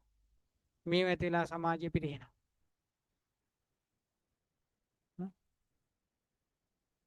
මෙහෙම එකින් එකට අපි කතා කරන්න ඕනේ. ඒ වගේ එකට. පාලකයා මෙහෙම වුණාම, ධාර්මිකත්වයෙන් තොර වුණාම මෙන්න මෙහෙම ටිකක් වෙනවා. එහෙම ගන්න. දසරාජ ධර්ම සහ පාලනතන්ත්‍රයේ වගකීම. පාලකයා ධර්මයෙන් තොර වීම කියලා කියන්නේ දසරාජ ධර්මයෙන් බැහැර වෙනවා. විශේෂයෙන් අක්‍රෝධ, ක්‍රෝධ නොකිරීම, අවිහිංසාව, හිංසා නොකිරීම මේ ගුණාංගයන් ගිලිහිලා යනවා. මෙයා වෛර කරනවා ජනතාවට. ජනතාව පීඩාවට ලක් කරනවා. එහෙම වුණාට පස්සේ මොකද වෙන්නේ? මේ ජනතාව විරුද්ධ වෙනවා රජතුමාට.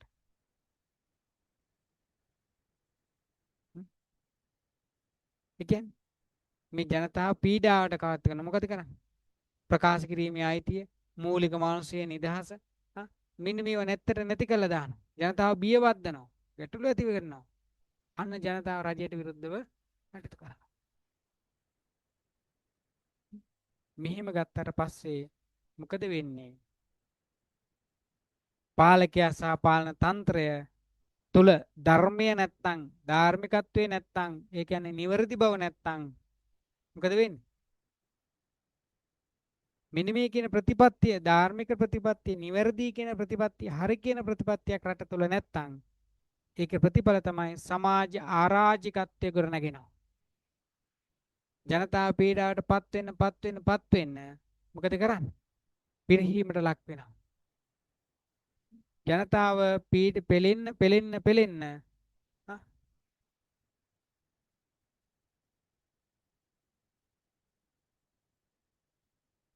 ගැටළු රාශියකට මුහුණ දෙන්න.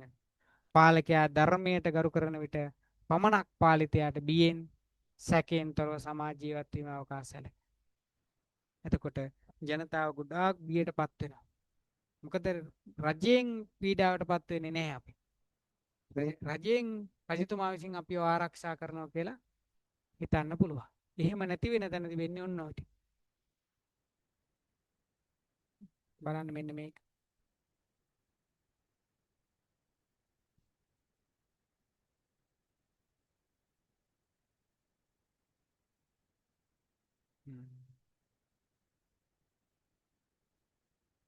මම මේ ටික දෙන්නම් ඔයාලට.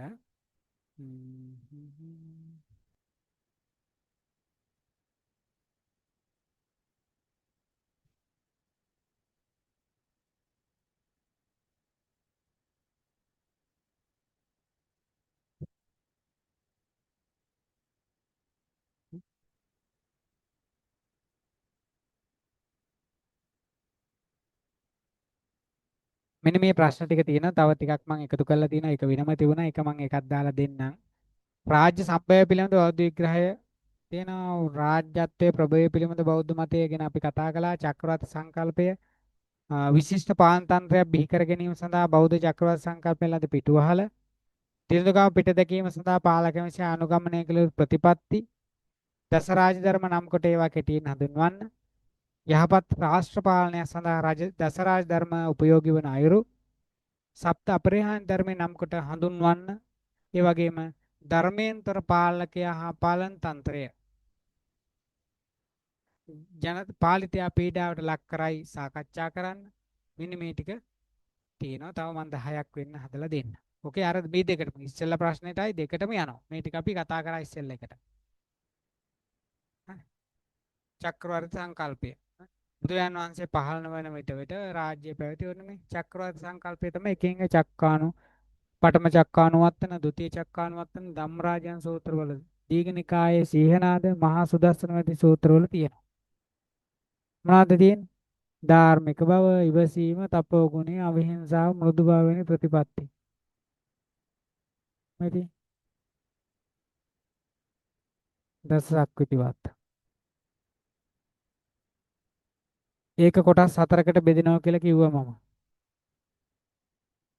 මූලික ශක්තිවත් 4ක්. වත් 4ක්. ඒ කියන්නේ දැහැමින් සෙමින් රට පාලනය කිරීම. මේ මුල් 7ටම දැහැමින් රට පාලනය කිරීම. ඊට පස්සේ ජීවිත සුරක්ෂිත කිරීම.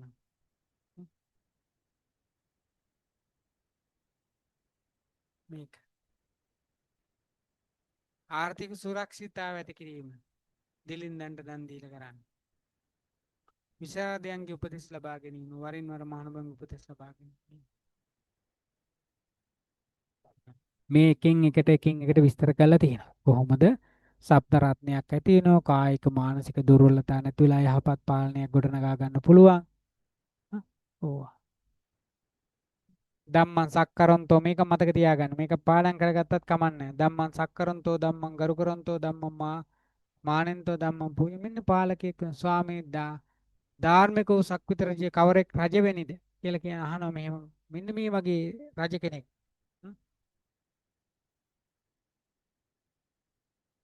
පාලකයාට අත්ත ධම්ම මත්ත කාල පරිස. මෙන්න මේ කියන ලක්ෂණ වලින් යුක්ත වෙන්න ඕනේ. පාලකෙක් වුණාට පස්සේ. අත්තඤ්ඤ ධම්මඤ්ඤ මත්තඤ්ඤ කාලඤ්ඤ පරිසඤ්ඤ කියන්නේ ඒක. අත්ත ධම්ම මත්ත කාල පරිස අපි කතා කරපු ටික. විශිෂ්ට පාලන තන්ත්‍රයක් බිහි කර ගැනීමට බෞද්ධ චක්‍රවර්ති සංකල්පය පිටුවහලක්. ඔය චක්‍රවර්ති ඔය ටික කියවන්න. දිළිඳුකම පිට දැකීම සඳහා පාලකයන් විසින් අනුගමනය කළ යුතු ප්‍රතිපත්ති බෞද්ධ ඉගැන්වීම් අනුව. දිළිඳුකම නැති වෙන දිළිඳුකම ඇතෙන් වේ අදනානන්දනේ අනුප්පදීයමානෝ දාලිද්‍යම් වේපුල්ලම් මගමාසි. දාලිද්දී වේපුල්ල ගතේ අදින්නා දාණයෙන් වේපුල්ල මගමාසි. අදින්නා දාණයෙන් වේපුල්ල දිළිඳුකම ඇති වුණාට පස්සේ හොරකම් කරන්න පටන් ගන්නවා. හොරකම් කරාට පස්සේ බොරු ප්‍රාණඝාතය ඇති වෙන ගහමරා ගන්නවා මෙහෙම වගේ සමාජයේ දුෂ්චරිතයන් ගොඩනගෙනවා. ඒ නිසා ඒකට තමයි සලස්මක් ඇතුව කටයුතු කරන්න ඕන. කූටදන්ත සූත්‍රයේදීත් කියන ආර්ථික සලස්මක් ගොඩනගා ගන්න. දිලින් දන්ට ධනෙ දෙන්න, කුෂිකර්මාන්ත කටයුතු නියැලෙන්නන්ට බීජ දෙන්න. විවිධ කර්මාන්ත කරන අයට ප්‍රාග්ධනය ලැබලා දෙන්න.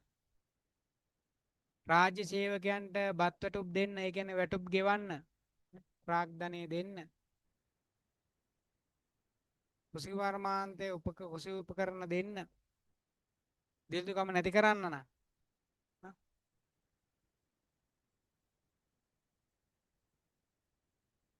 මෙන්න මේ ටික කරලා පස්සේ රටක ආර්ථික ක්‍රියාවලිය අඩපණ කරන ආකාරයේ ශ්‍රමිකයන් අතර ගැටුම් ඇතිවීම, නිෂ්පාදන නතර කිරීම, අසහන ආදීට බලපෑම මේව නොකර මේ අයට අවශ්‍ය පහසුකම් ලබා දෙනවා නම් අන්න යහපත් ආර්ථිකයක් ගොඩනගා ගන්න පුළුවන්. එහෙම නැතුණාට පස්සේ ඔන්න අරගල ඇති වෙන්න පුළුවන්, ප්‍රශ්න ඇති වෙන්න පුළුවන්, ගැටුම් ඇති වෙන්න පුළුවන්, සෝරෙන් ගන්න පුළුවන්. වැරදි ක්‍රමයට හරියට පඩි දෙන්නේ නැත්නම් වැරදි විදිහට බත්තටුප් දෙන්නේ නැත්නම් වැරදි විදිහට හොයන්න ගන්න. එතකොට මිනිසා තුල තියෙන මේ ජනතාව තුල තියෙන කුසලතාවන් වලින් උපරිම ප්‍රයෝජනෙ අරගෙන යහපත් රාජ්‍යත්වයක් යහපත් ආර්ථිකයක් ගොඩනගා ගන්න පුළුවන්. ඒකට අර කියන රජයේ සහ රාජ්‍ය පාලන තන්ත්‍රයේ නිවැරදි බව, ධාර්මික බව, හොඳ බව තියෙනවා. දස රාජ්‍ය ධර්ම නම් කරන්න. දානං සීලං පරිත්‍යාගං අජ්ජවම් මජ්ජවන්තප අක්ඛෝතෝ අවිහිංසෝච කන්තේච අවිරෝධත. මේකේ තියෙන එක එකට විස්තර කරලා. ඒක අපිත් කතා කරලා තියෙනවා. යහපත් රාෂ්ට්‍ර පාලනය සඳහා දස රාජ්‍ය ධර්ම. දැන් දස රාජ්‍ය ධර්ම ගැනනේ මෙතේ. යහපත් පාලන තන්ත්‍රයන් සඳහා බෞද්ධ දේශපාලන දර්ශනයේ උපයෝගී වූ අයුරු කියලා කිව්වොත් මොකද්ද ලියන්නේ? දැන් මේකට එනවා යහපත් රාෂ්ට්‍ර පාලනය සඳහා දස රාජ්‍ය ධර්ම උපයෝගී වන අයුරු දක්වන්න කියලානේ. අපි ගත්තොත් ඕක දස රාජ්‍ය ධර්මනේ බෞද්ධ දේශපාලන දර්ශනයේම උපයෝගී අයුරු දක්වන්න කිව්වොත් මොකද්ද කියන්නේ? මොනවද කියන්න ඕනේ?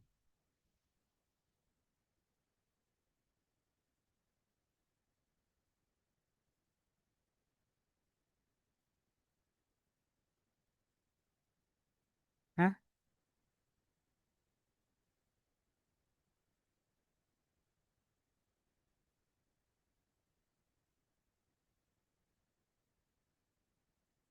මොනවද පුතේ කියන්න ඕනේ?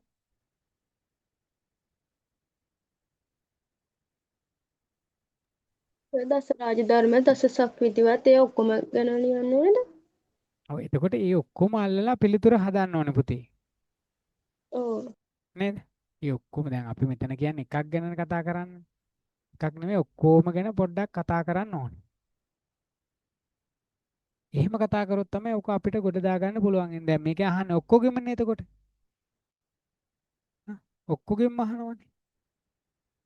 දැන් මම බැලුවේ මේ තව පේපර් පාස් පේපර්ස්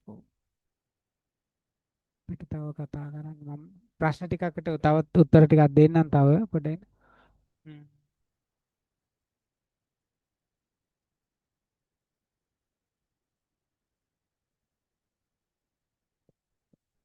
22 දැන් 25 පේපරේ තමයි මෙතන තියෙන්නේ අනිත් එක. ධර්මයෙන්තර පාලකයා සහ පාලන තන්ත්‍ර පාලිතයා බැලීමට ලක් කරයි. අපි කතා රාජ්‍ය සම්භාව්‍ය පිළිබඳ බෞද්ධ මතයේ කෙමෙතුදැයි පරීක්ෂා කරන්න. එතකොට අපිට මෙන්න මේ ප්‍රශ්න දෙකම ගොඩ දාගන්න පුළුවන්. දැන් ওই තියන විදිහට අපි දෙකම කතා කරා. හරි. පේන්නේ නැහනේ. මෙන්න මම දැන් මෙන්න මෙහිමනේ ප්‍රශ්න අහන්නේ. මේ අපි ගියේ ඉස්සෙල්ලා සතියේ කතා කරපු එක රාජ්‍ය සම්භවය. කතා කරන්නේ රාජ්‍ය සම්භවය ගැන. ඔව් සර්. ප්‍රශ්නයක් තියෙද ඒක ගැන අනිත් අය ඔක්කොටම නෑ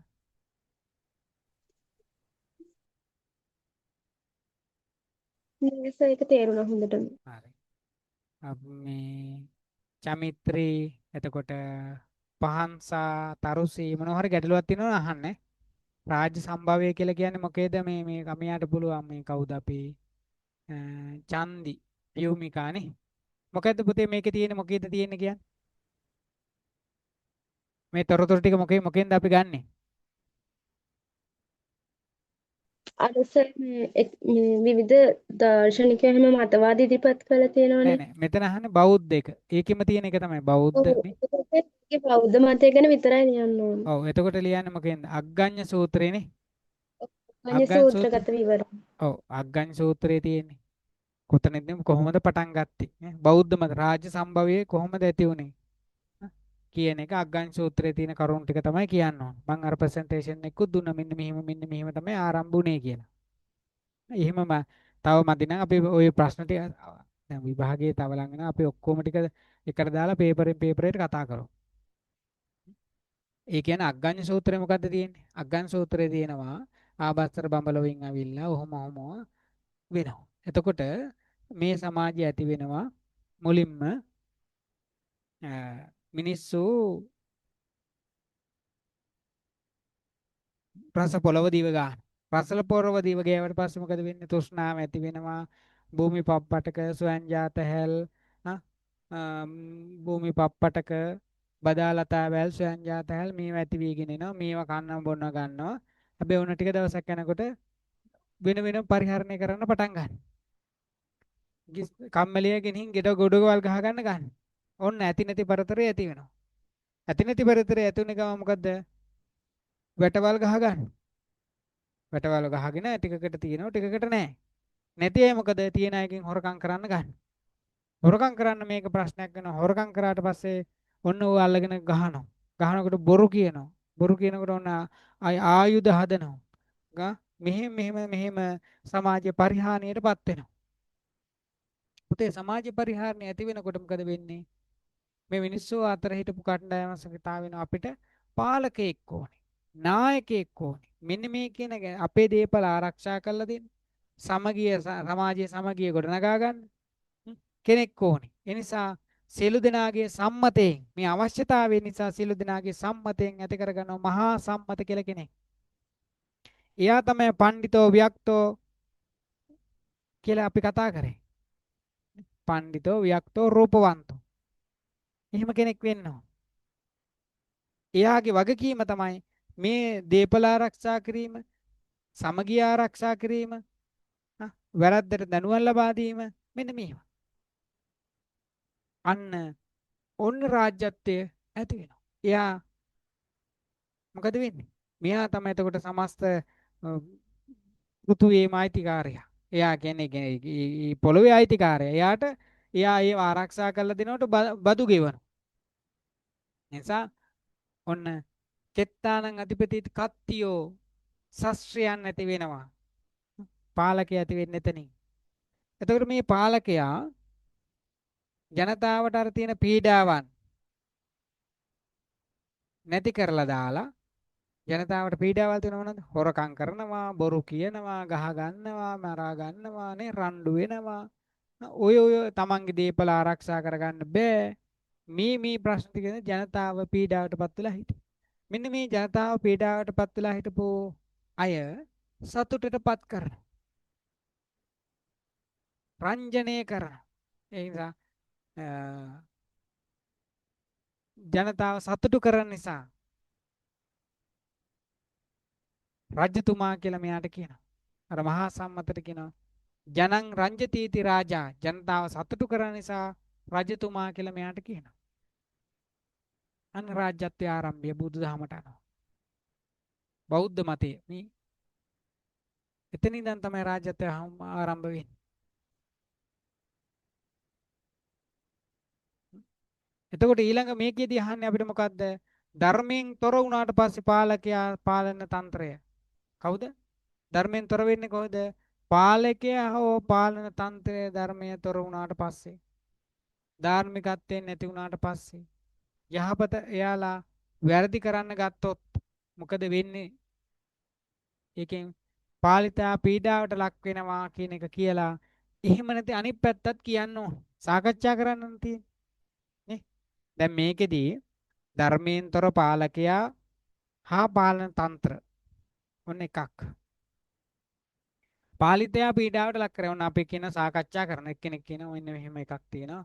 මේ වගේ ධර්මයේ බුදුදහමේ මේවා ගන්නලා තිනවා. හැබැයි ඒවෙන් තොර වුණාට පස්සේ මොකද වෙන්නේ? පෙලෙනවා කියලා කියනවා.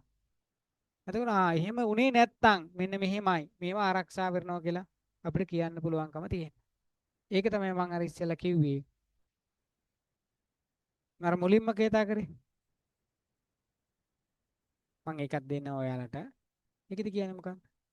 අපිට මේ හැම එකක් ගැනම කතා කරන ආර්ථිකය ගැන පාලකයා ආදර්ශ සම්පන්න වෙන්න ඕන. හා, එතකොට කූටදන්ත සූත්‍රය කොහොමද පෙන්වන්න තියෙන්නේ? මේවත් එක්ක පාලකයා අධාර්මික වුණාට පස්සේ ධර්මයෙන් තොර වුණාට පස්සේ එයා අගතිගාමී වුණාට පස්සේ සමස්ත පරිපාලන ව්‍යුහයම එයා ආදර්ශයට ගන්නවා. ඒ කියන්නේ රාජ්‍ය නිලධාරීන් දූෂිත වීම නිසා සාමාන්‍ය ජනතාවට මොකද වෙන්නේ? විවිධ පීඩාවන්ට ලක් වෙන්න වෙනවා.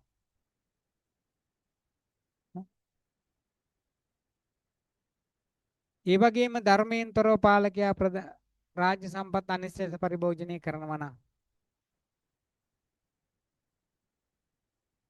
මොකද වෙන්නේ? ආර්ථික පහසුකම් නැති වෙලා යනවා. රජ පරිහානියටපත් වෙනවා.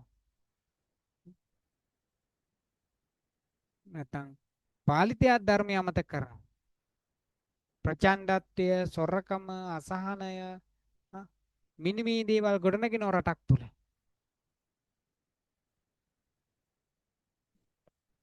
ඒ වගේම පාලකයා අවිහිංසාව, ක්‍රෝධ නොකිරීම, අවිහිංසා නොකිරීම මෙන්න මේ ගුණාංගයන් ගිලිහෙනවට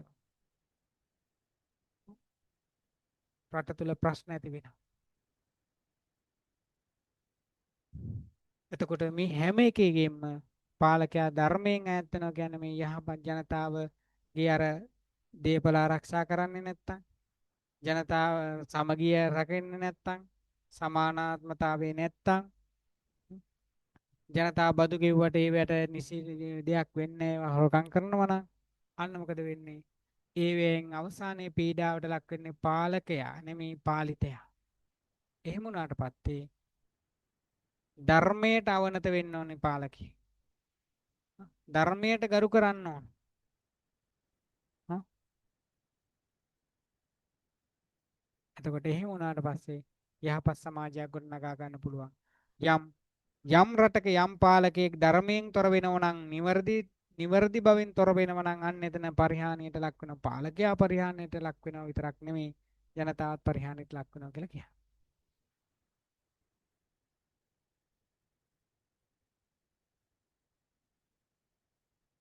හරිද? හරි. එතකොට මේ ටිකේ මොනවා හරි ගැටලු තියෙද?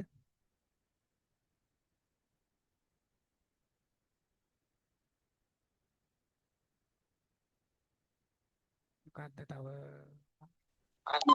පැහැදිලි.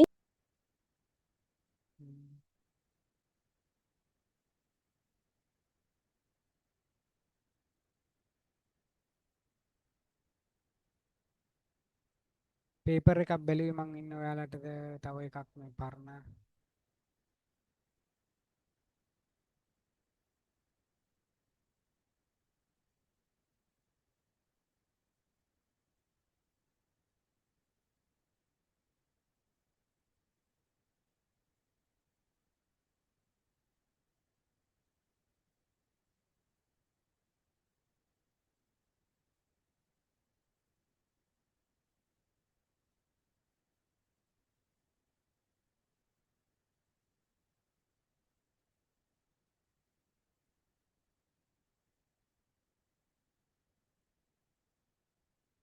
දෙදස් 24 ගත්තොත්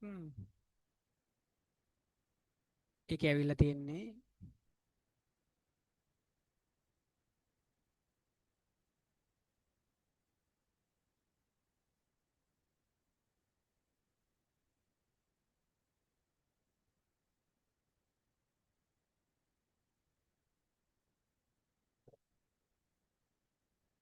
2024 මේ ඔයාලා පේපර් ටික තියෙනව නේද පුතේ 20 ඔව් 24 කියන රාජ්‍ය පාලකයෙකු ධර්ම ප්‍රතිපත්ති මත පිහිටා ක්‍රියා කළ යුතු බව බුදු සමය අවධාරණය කරයි සාකච්ඡා කරන්න. අන්න එතකොට මොනවද ලියන්න ඕනේ? කියන්න. රාජ්‍ය පාලකයෙකු ධර්ම ප්‍රතිපත්ති මත පිහිටා ක්‍රියා කළ යුතු බව බුදු සමය අවධාරණය කරයි. මොනවද ලියන්න ඕනේ? දස රාජ ධර්ම, දස ශක්තිවත්, සප්තපරිහානි ධර්ම ඒ ටික ඕක අන්න හරි. මේ ධර්මානුධර්ම ප්‍රතිපත්තිමත් පිළිහිටලා ක්‍රියා කරනවා කියලා ලියන්න ඕනේ. අන්න ඒව හරි. ඇසුරු. ඒක කියන්න සමස්ත බුදුදහම පටන් ගන්න මේක මේ එකට බැඳිලා තියෙන්නේ රාජ්‍යත්වයයි රාජ්‍ය පාලක ධර්මානුධර්ම බුදුදහම මෙන්න මෙහෙම දේශපාලන දර්ශනයක් තියෙන උගන්නලා ඒකෙදි යහපත් රට පාලනය කර ගැනීමට අවශ්‍ය මඟ පෙන්වීම කළා තියෙනවා.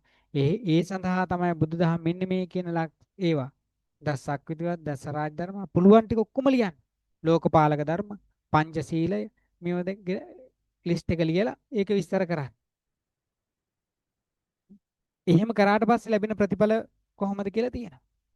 ඕක තමයි ලියන්නේ. ඊට පස්සේ ඒක කියන රාජ්‍ය සම්භාවය පිළිබඳ මේ අර 6 සහ 5 6 පහ 6 ඕකේ තියෙනවා.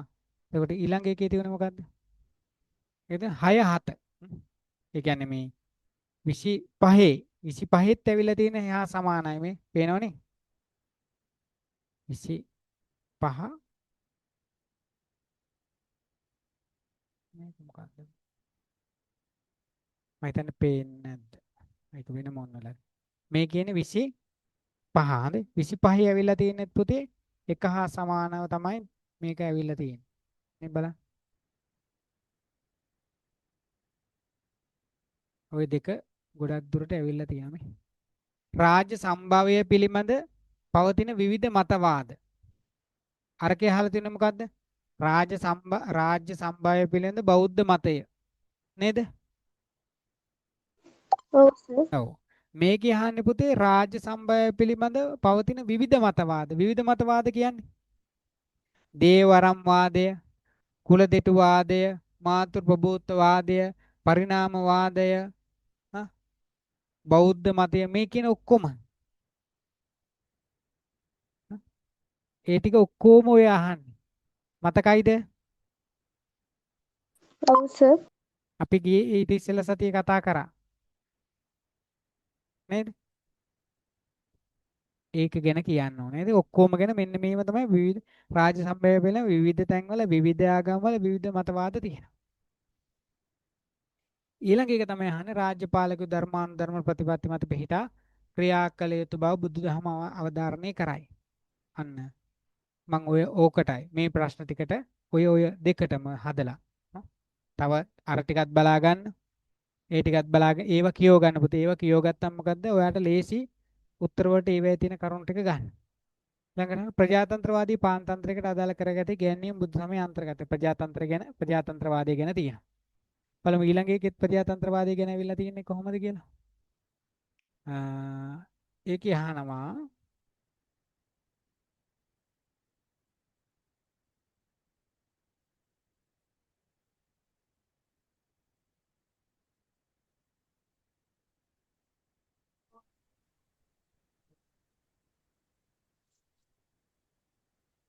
නෑ. ඒකේ අහන්නේ අල්පේච්ඡතාවය ගැන.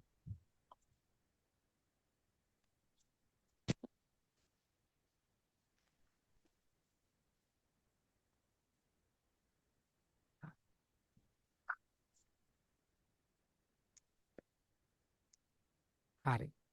එතකොට මේ ටික ගත්තාම සාරංග හරි.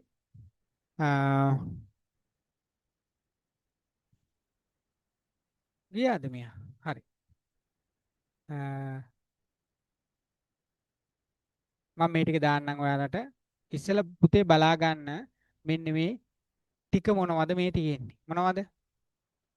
මොනවද රාජ්‍ය පාලනය සම්බන්ධයෙන් අපිට කතා කරන්න තියෙන දේවල්? දස රාජ ධර්ම, දස සක්විතිවත්, සප්ත අපරිහානීය ධර්ම, පංචශීලය, සතර සංග්‍රහ වස්තු තව මොනවද? ලෝකපාලක ධර්ම, ඔව්. සතර අගති, ලෝකපාලක ධර්ම, කූටදන්ත සූත්‍රයේ දේශපාලන මූල ධර්ම, ප්‍රජා වගකීම්. ඔන්න ඔය ටික අපි දන්නවා නම් අපිට මේකට උත්තර ලියන්න පුළුවන්. හැබැයි අපෙන් අහන සමහර තැනකදී අහන්නේ අර ਵਿਚਾਰාත්මකවනේ. අපිට ගොඩක් දුරට ඒක දැන් මේකේ ප්‍රශ්න එකක තිබුණාට එකක තියෙනවා ධර්ම ප්‍රතිපත්ති මත පිහිටා ක්‍රියා කළ යුතුයි කියලා කියනවා. පාලකයෙක් වුණාට පස්සේ යා හරියට ජනතාවට කොහොමද වෙන්නේ කියන්නේ? පියපොතු ස්නේහයෙන් පියෙක් තම දරුවෝන් රැක ගන්නවා වගේ තමයි පාලකයා ආරක්ෂා කර ගන්න ඕන කියලා කියන්නේ. ඒ කියන්නේ පාලකයා Tamanගේ ජනතාව රැක ගන්න ඕනේ, යාලා පාලනය කරන්න ඕනේ, යාලා තමන් කටයුතු කරන්න ඕනේ. හරියට Tamanගේ දරුවෝ රැක ගන්නවා වගේ. එහිම යහපත් පාලනයක් ගොඩනැගීම සඳහා අවශ්‍ය කරන මඟ පෙන්වීම තමයි බුදුදහමදී කළා තියෙන්නේ. බුදුදහම අවධාරණය කළා තියෙන්නේ කියන එක තහවුරු කරන්න ඕන. එතකොට ඒකට අපි මේ කරුණ ටික දැනගෙන ඉන්න ඕන. දසසක් විතිවත් දසරාජ ධර්ම සප්ත ප්‍රියහන් ධර්ම 7යි. ලේසියෙන් කීපාරක් පතක තියා කියවන්න. පොඩියේ පංචශීලය දන්නවා. සතර බ්‍රහ්ම විහරණ දන්නවා. දානීය අර්ථචර්යාව සමානාත්මතාවය මේ විදියට දානීය ප්‍රිය වචනේ අර්ථචර්යාව සමානාත්මතාවය. ඒ වගේම අපිට ඔක සතර බ්‍රහ්ම විහරණ ගන්න පුළුවන්. මෙත්තා කරුණා මුදිතා උපේක්ෂා. පංචශීල දන්නවා. සතර අගති ඡන්ද ද්වේෂ බය මෝහ මේ ටික විශේෂයෙන් මතක තියාගන්න. පොඩි පොඩි ඒවානේ.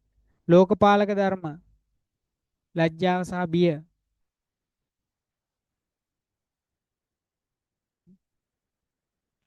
ඊට පස්සේ අර දසක් විදිවත් ගත්තාම මුල් හතම තියෙන්නේ දැහැමි රැකවරණය සලසන්න ඕන කාටද කියලා තියෙනවා. ඒකේ අර හතරකට බෙදෙනවා මෙහෙම කියලා තියෙනවා. මේ සියලු දේවල් බුදුහාරෝ දේශනා කරේ ඇයි? ජනතාවට පීඩාවකින් තොරව පාලනය කරන්න. ජනහිතකාමී පාලනයක් ගොඩනගන්න.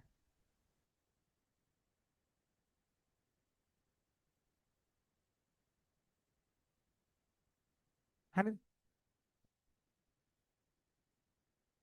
ඒකට තමයි මේ සියලු දේවල් දේශනා කළේ. තා මොනවද ගැටලු සහගත තැන් කියන්න මට?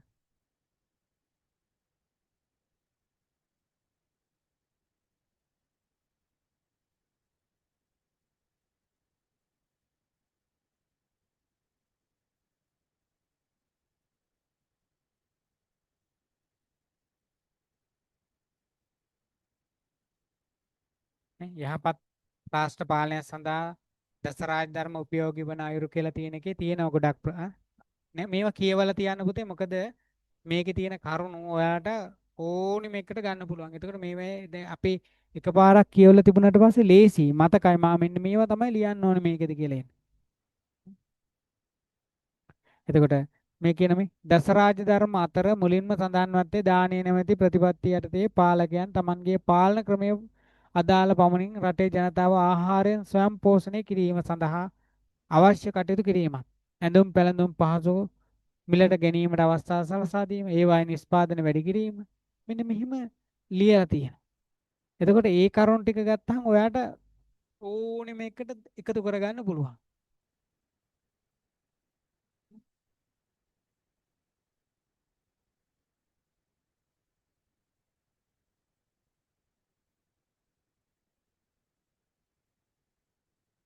හරි.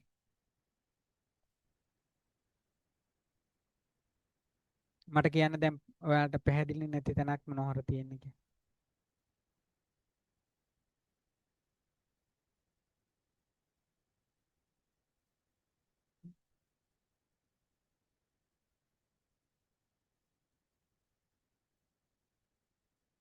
ගැටළු සහගතද? තරුසේ තේරුණා සර්. චමිත්‍රා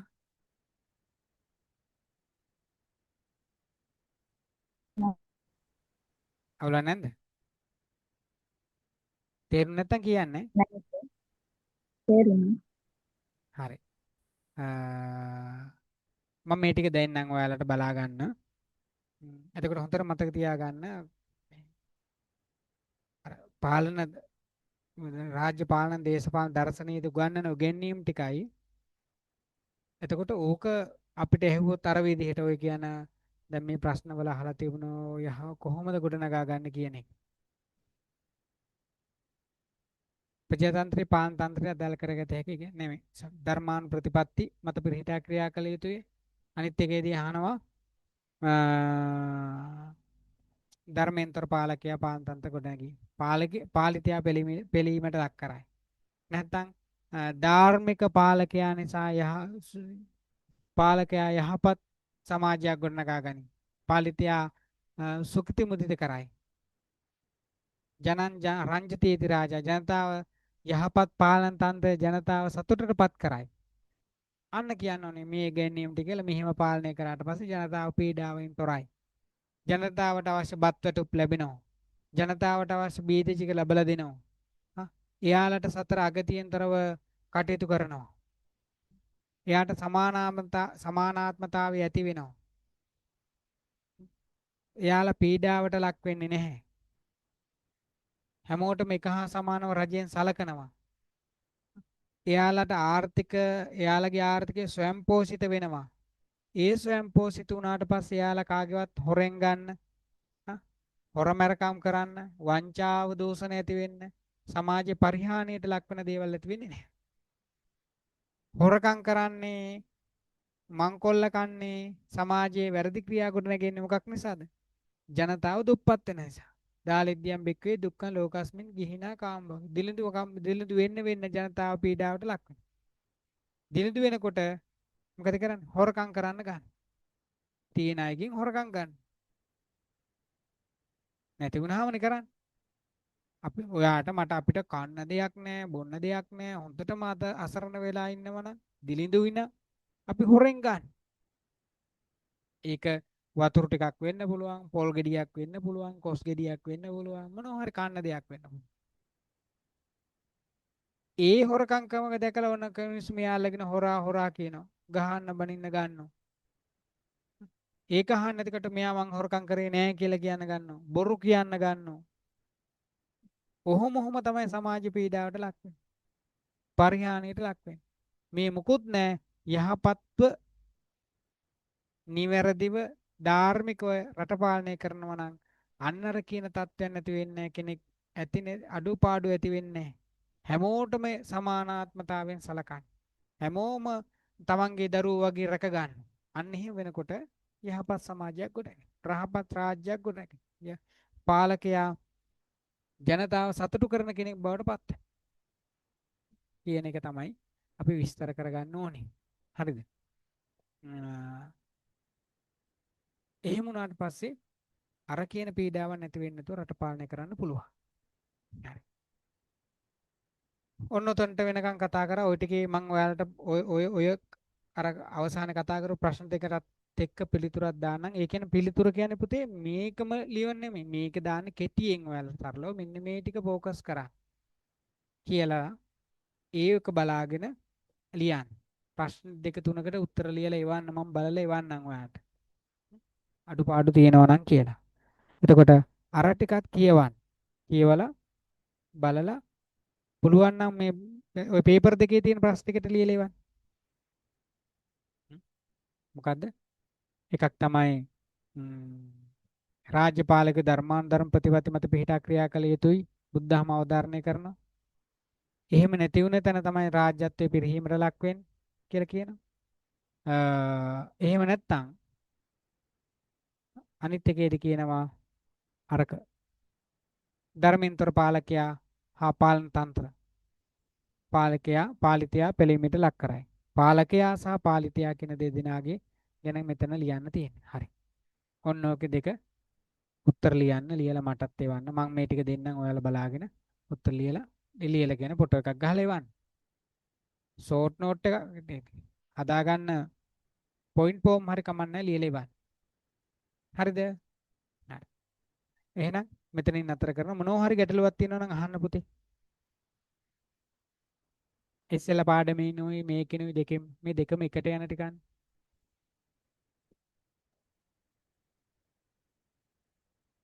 නැද්ද? ගිය සතියේ ඕකේ ගිය සතියේ රෙකෝඩින් දාන්න අමතක වුණා. ඔව් කියන්න. මම මේක තමයි ඒක ඔව් දහන්න ඊට නැතුව. පස්සේ රෙකෝඩින් ඉල්ලලා තමයි හදේ සර් ඔව් ගිය සතියේ හරි ජොයින් එක මට ජොයින් මේ වෙන ඔව් සර් හරි. මම මේක පුතේ ගිය සතියේ ටික මං ඔයාලට හෙට මොකද්ද තියෙන්නේ? හෙට තියෙද ක්ලාස් එකක්? හ්ම්? නෑ සර් නැද්ද? මං හෙට මේ පැයක් විතර හරි දාලා මං ඒක ආයෙ කතා කරන්නම්. හොඳද? පුළුවන් නම් පුළුවන් ඇතිනේ මං දාන්නම් කීප දෙනෙක් හරි හිටියක් කවන්නේ. එතකොට ඔයාලට මේ සතිය අපි කතා කරේ මොකද්ද මේ ඔය බෞද්ධ මතයයි මේ රාජ්‍ය ආරම්භයයි රාජ්‍ය සම්භවයයි ඔය අග්ගඤ්ඤ සූත්‍රය ගැනයි. ඒ දෙක මම හෙට කතා කරන්නම්. එතකොට ප්‍රශ්නයක් නැහැ. හරි නේද? හරි සර් හරි. එහෙනම් හැමෝටම තෙරුවන් සරණයි. good night. මොනවා හරි තියෙනවා නම් මැසේජ් එකක් දාන්න. තේරෙන්නේ නැති තැනක්, පැහැදිලි නැති තැනක් හරි. ඔයාලට මෙන්න මේක තව ඕන නම් ඒ කියලා දාන්න. අපි මේ අමතර දවසක් හරි දාලා මම ඔයාලට ඒක පැහැදිලි කරන්නම්. ලියා ගන්න පුළුවන්. හරි. එහෙනම් හැමෝටම තෙරුවන් සරණයි. නිර්වාණ සරණයි සර්.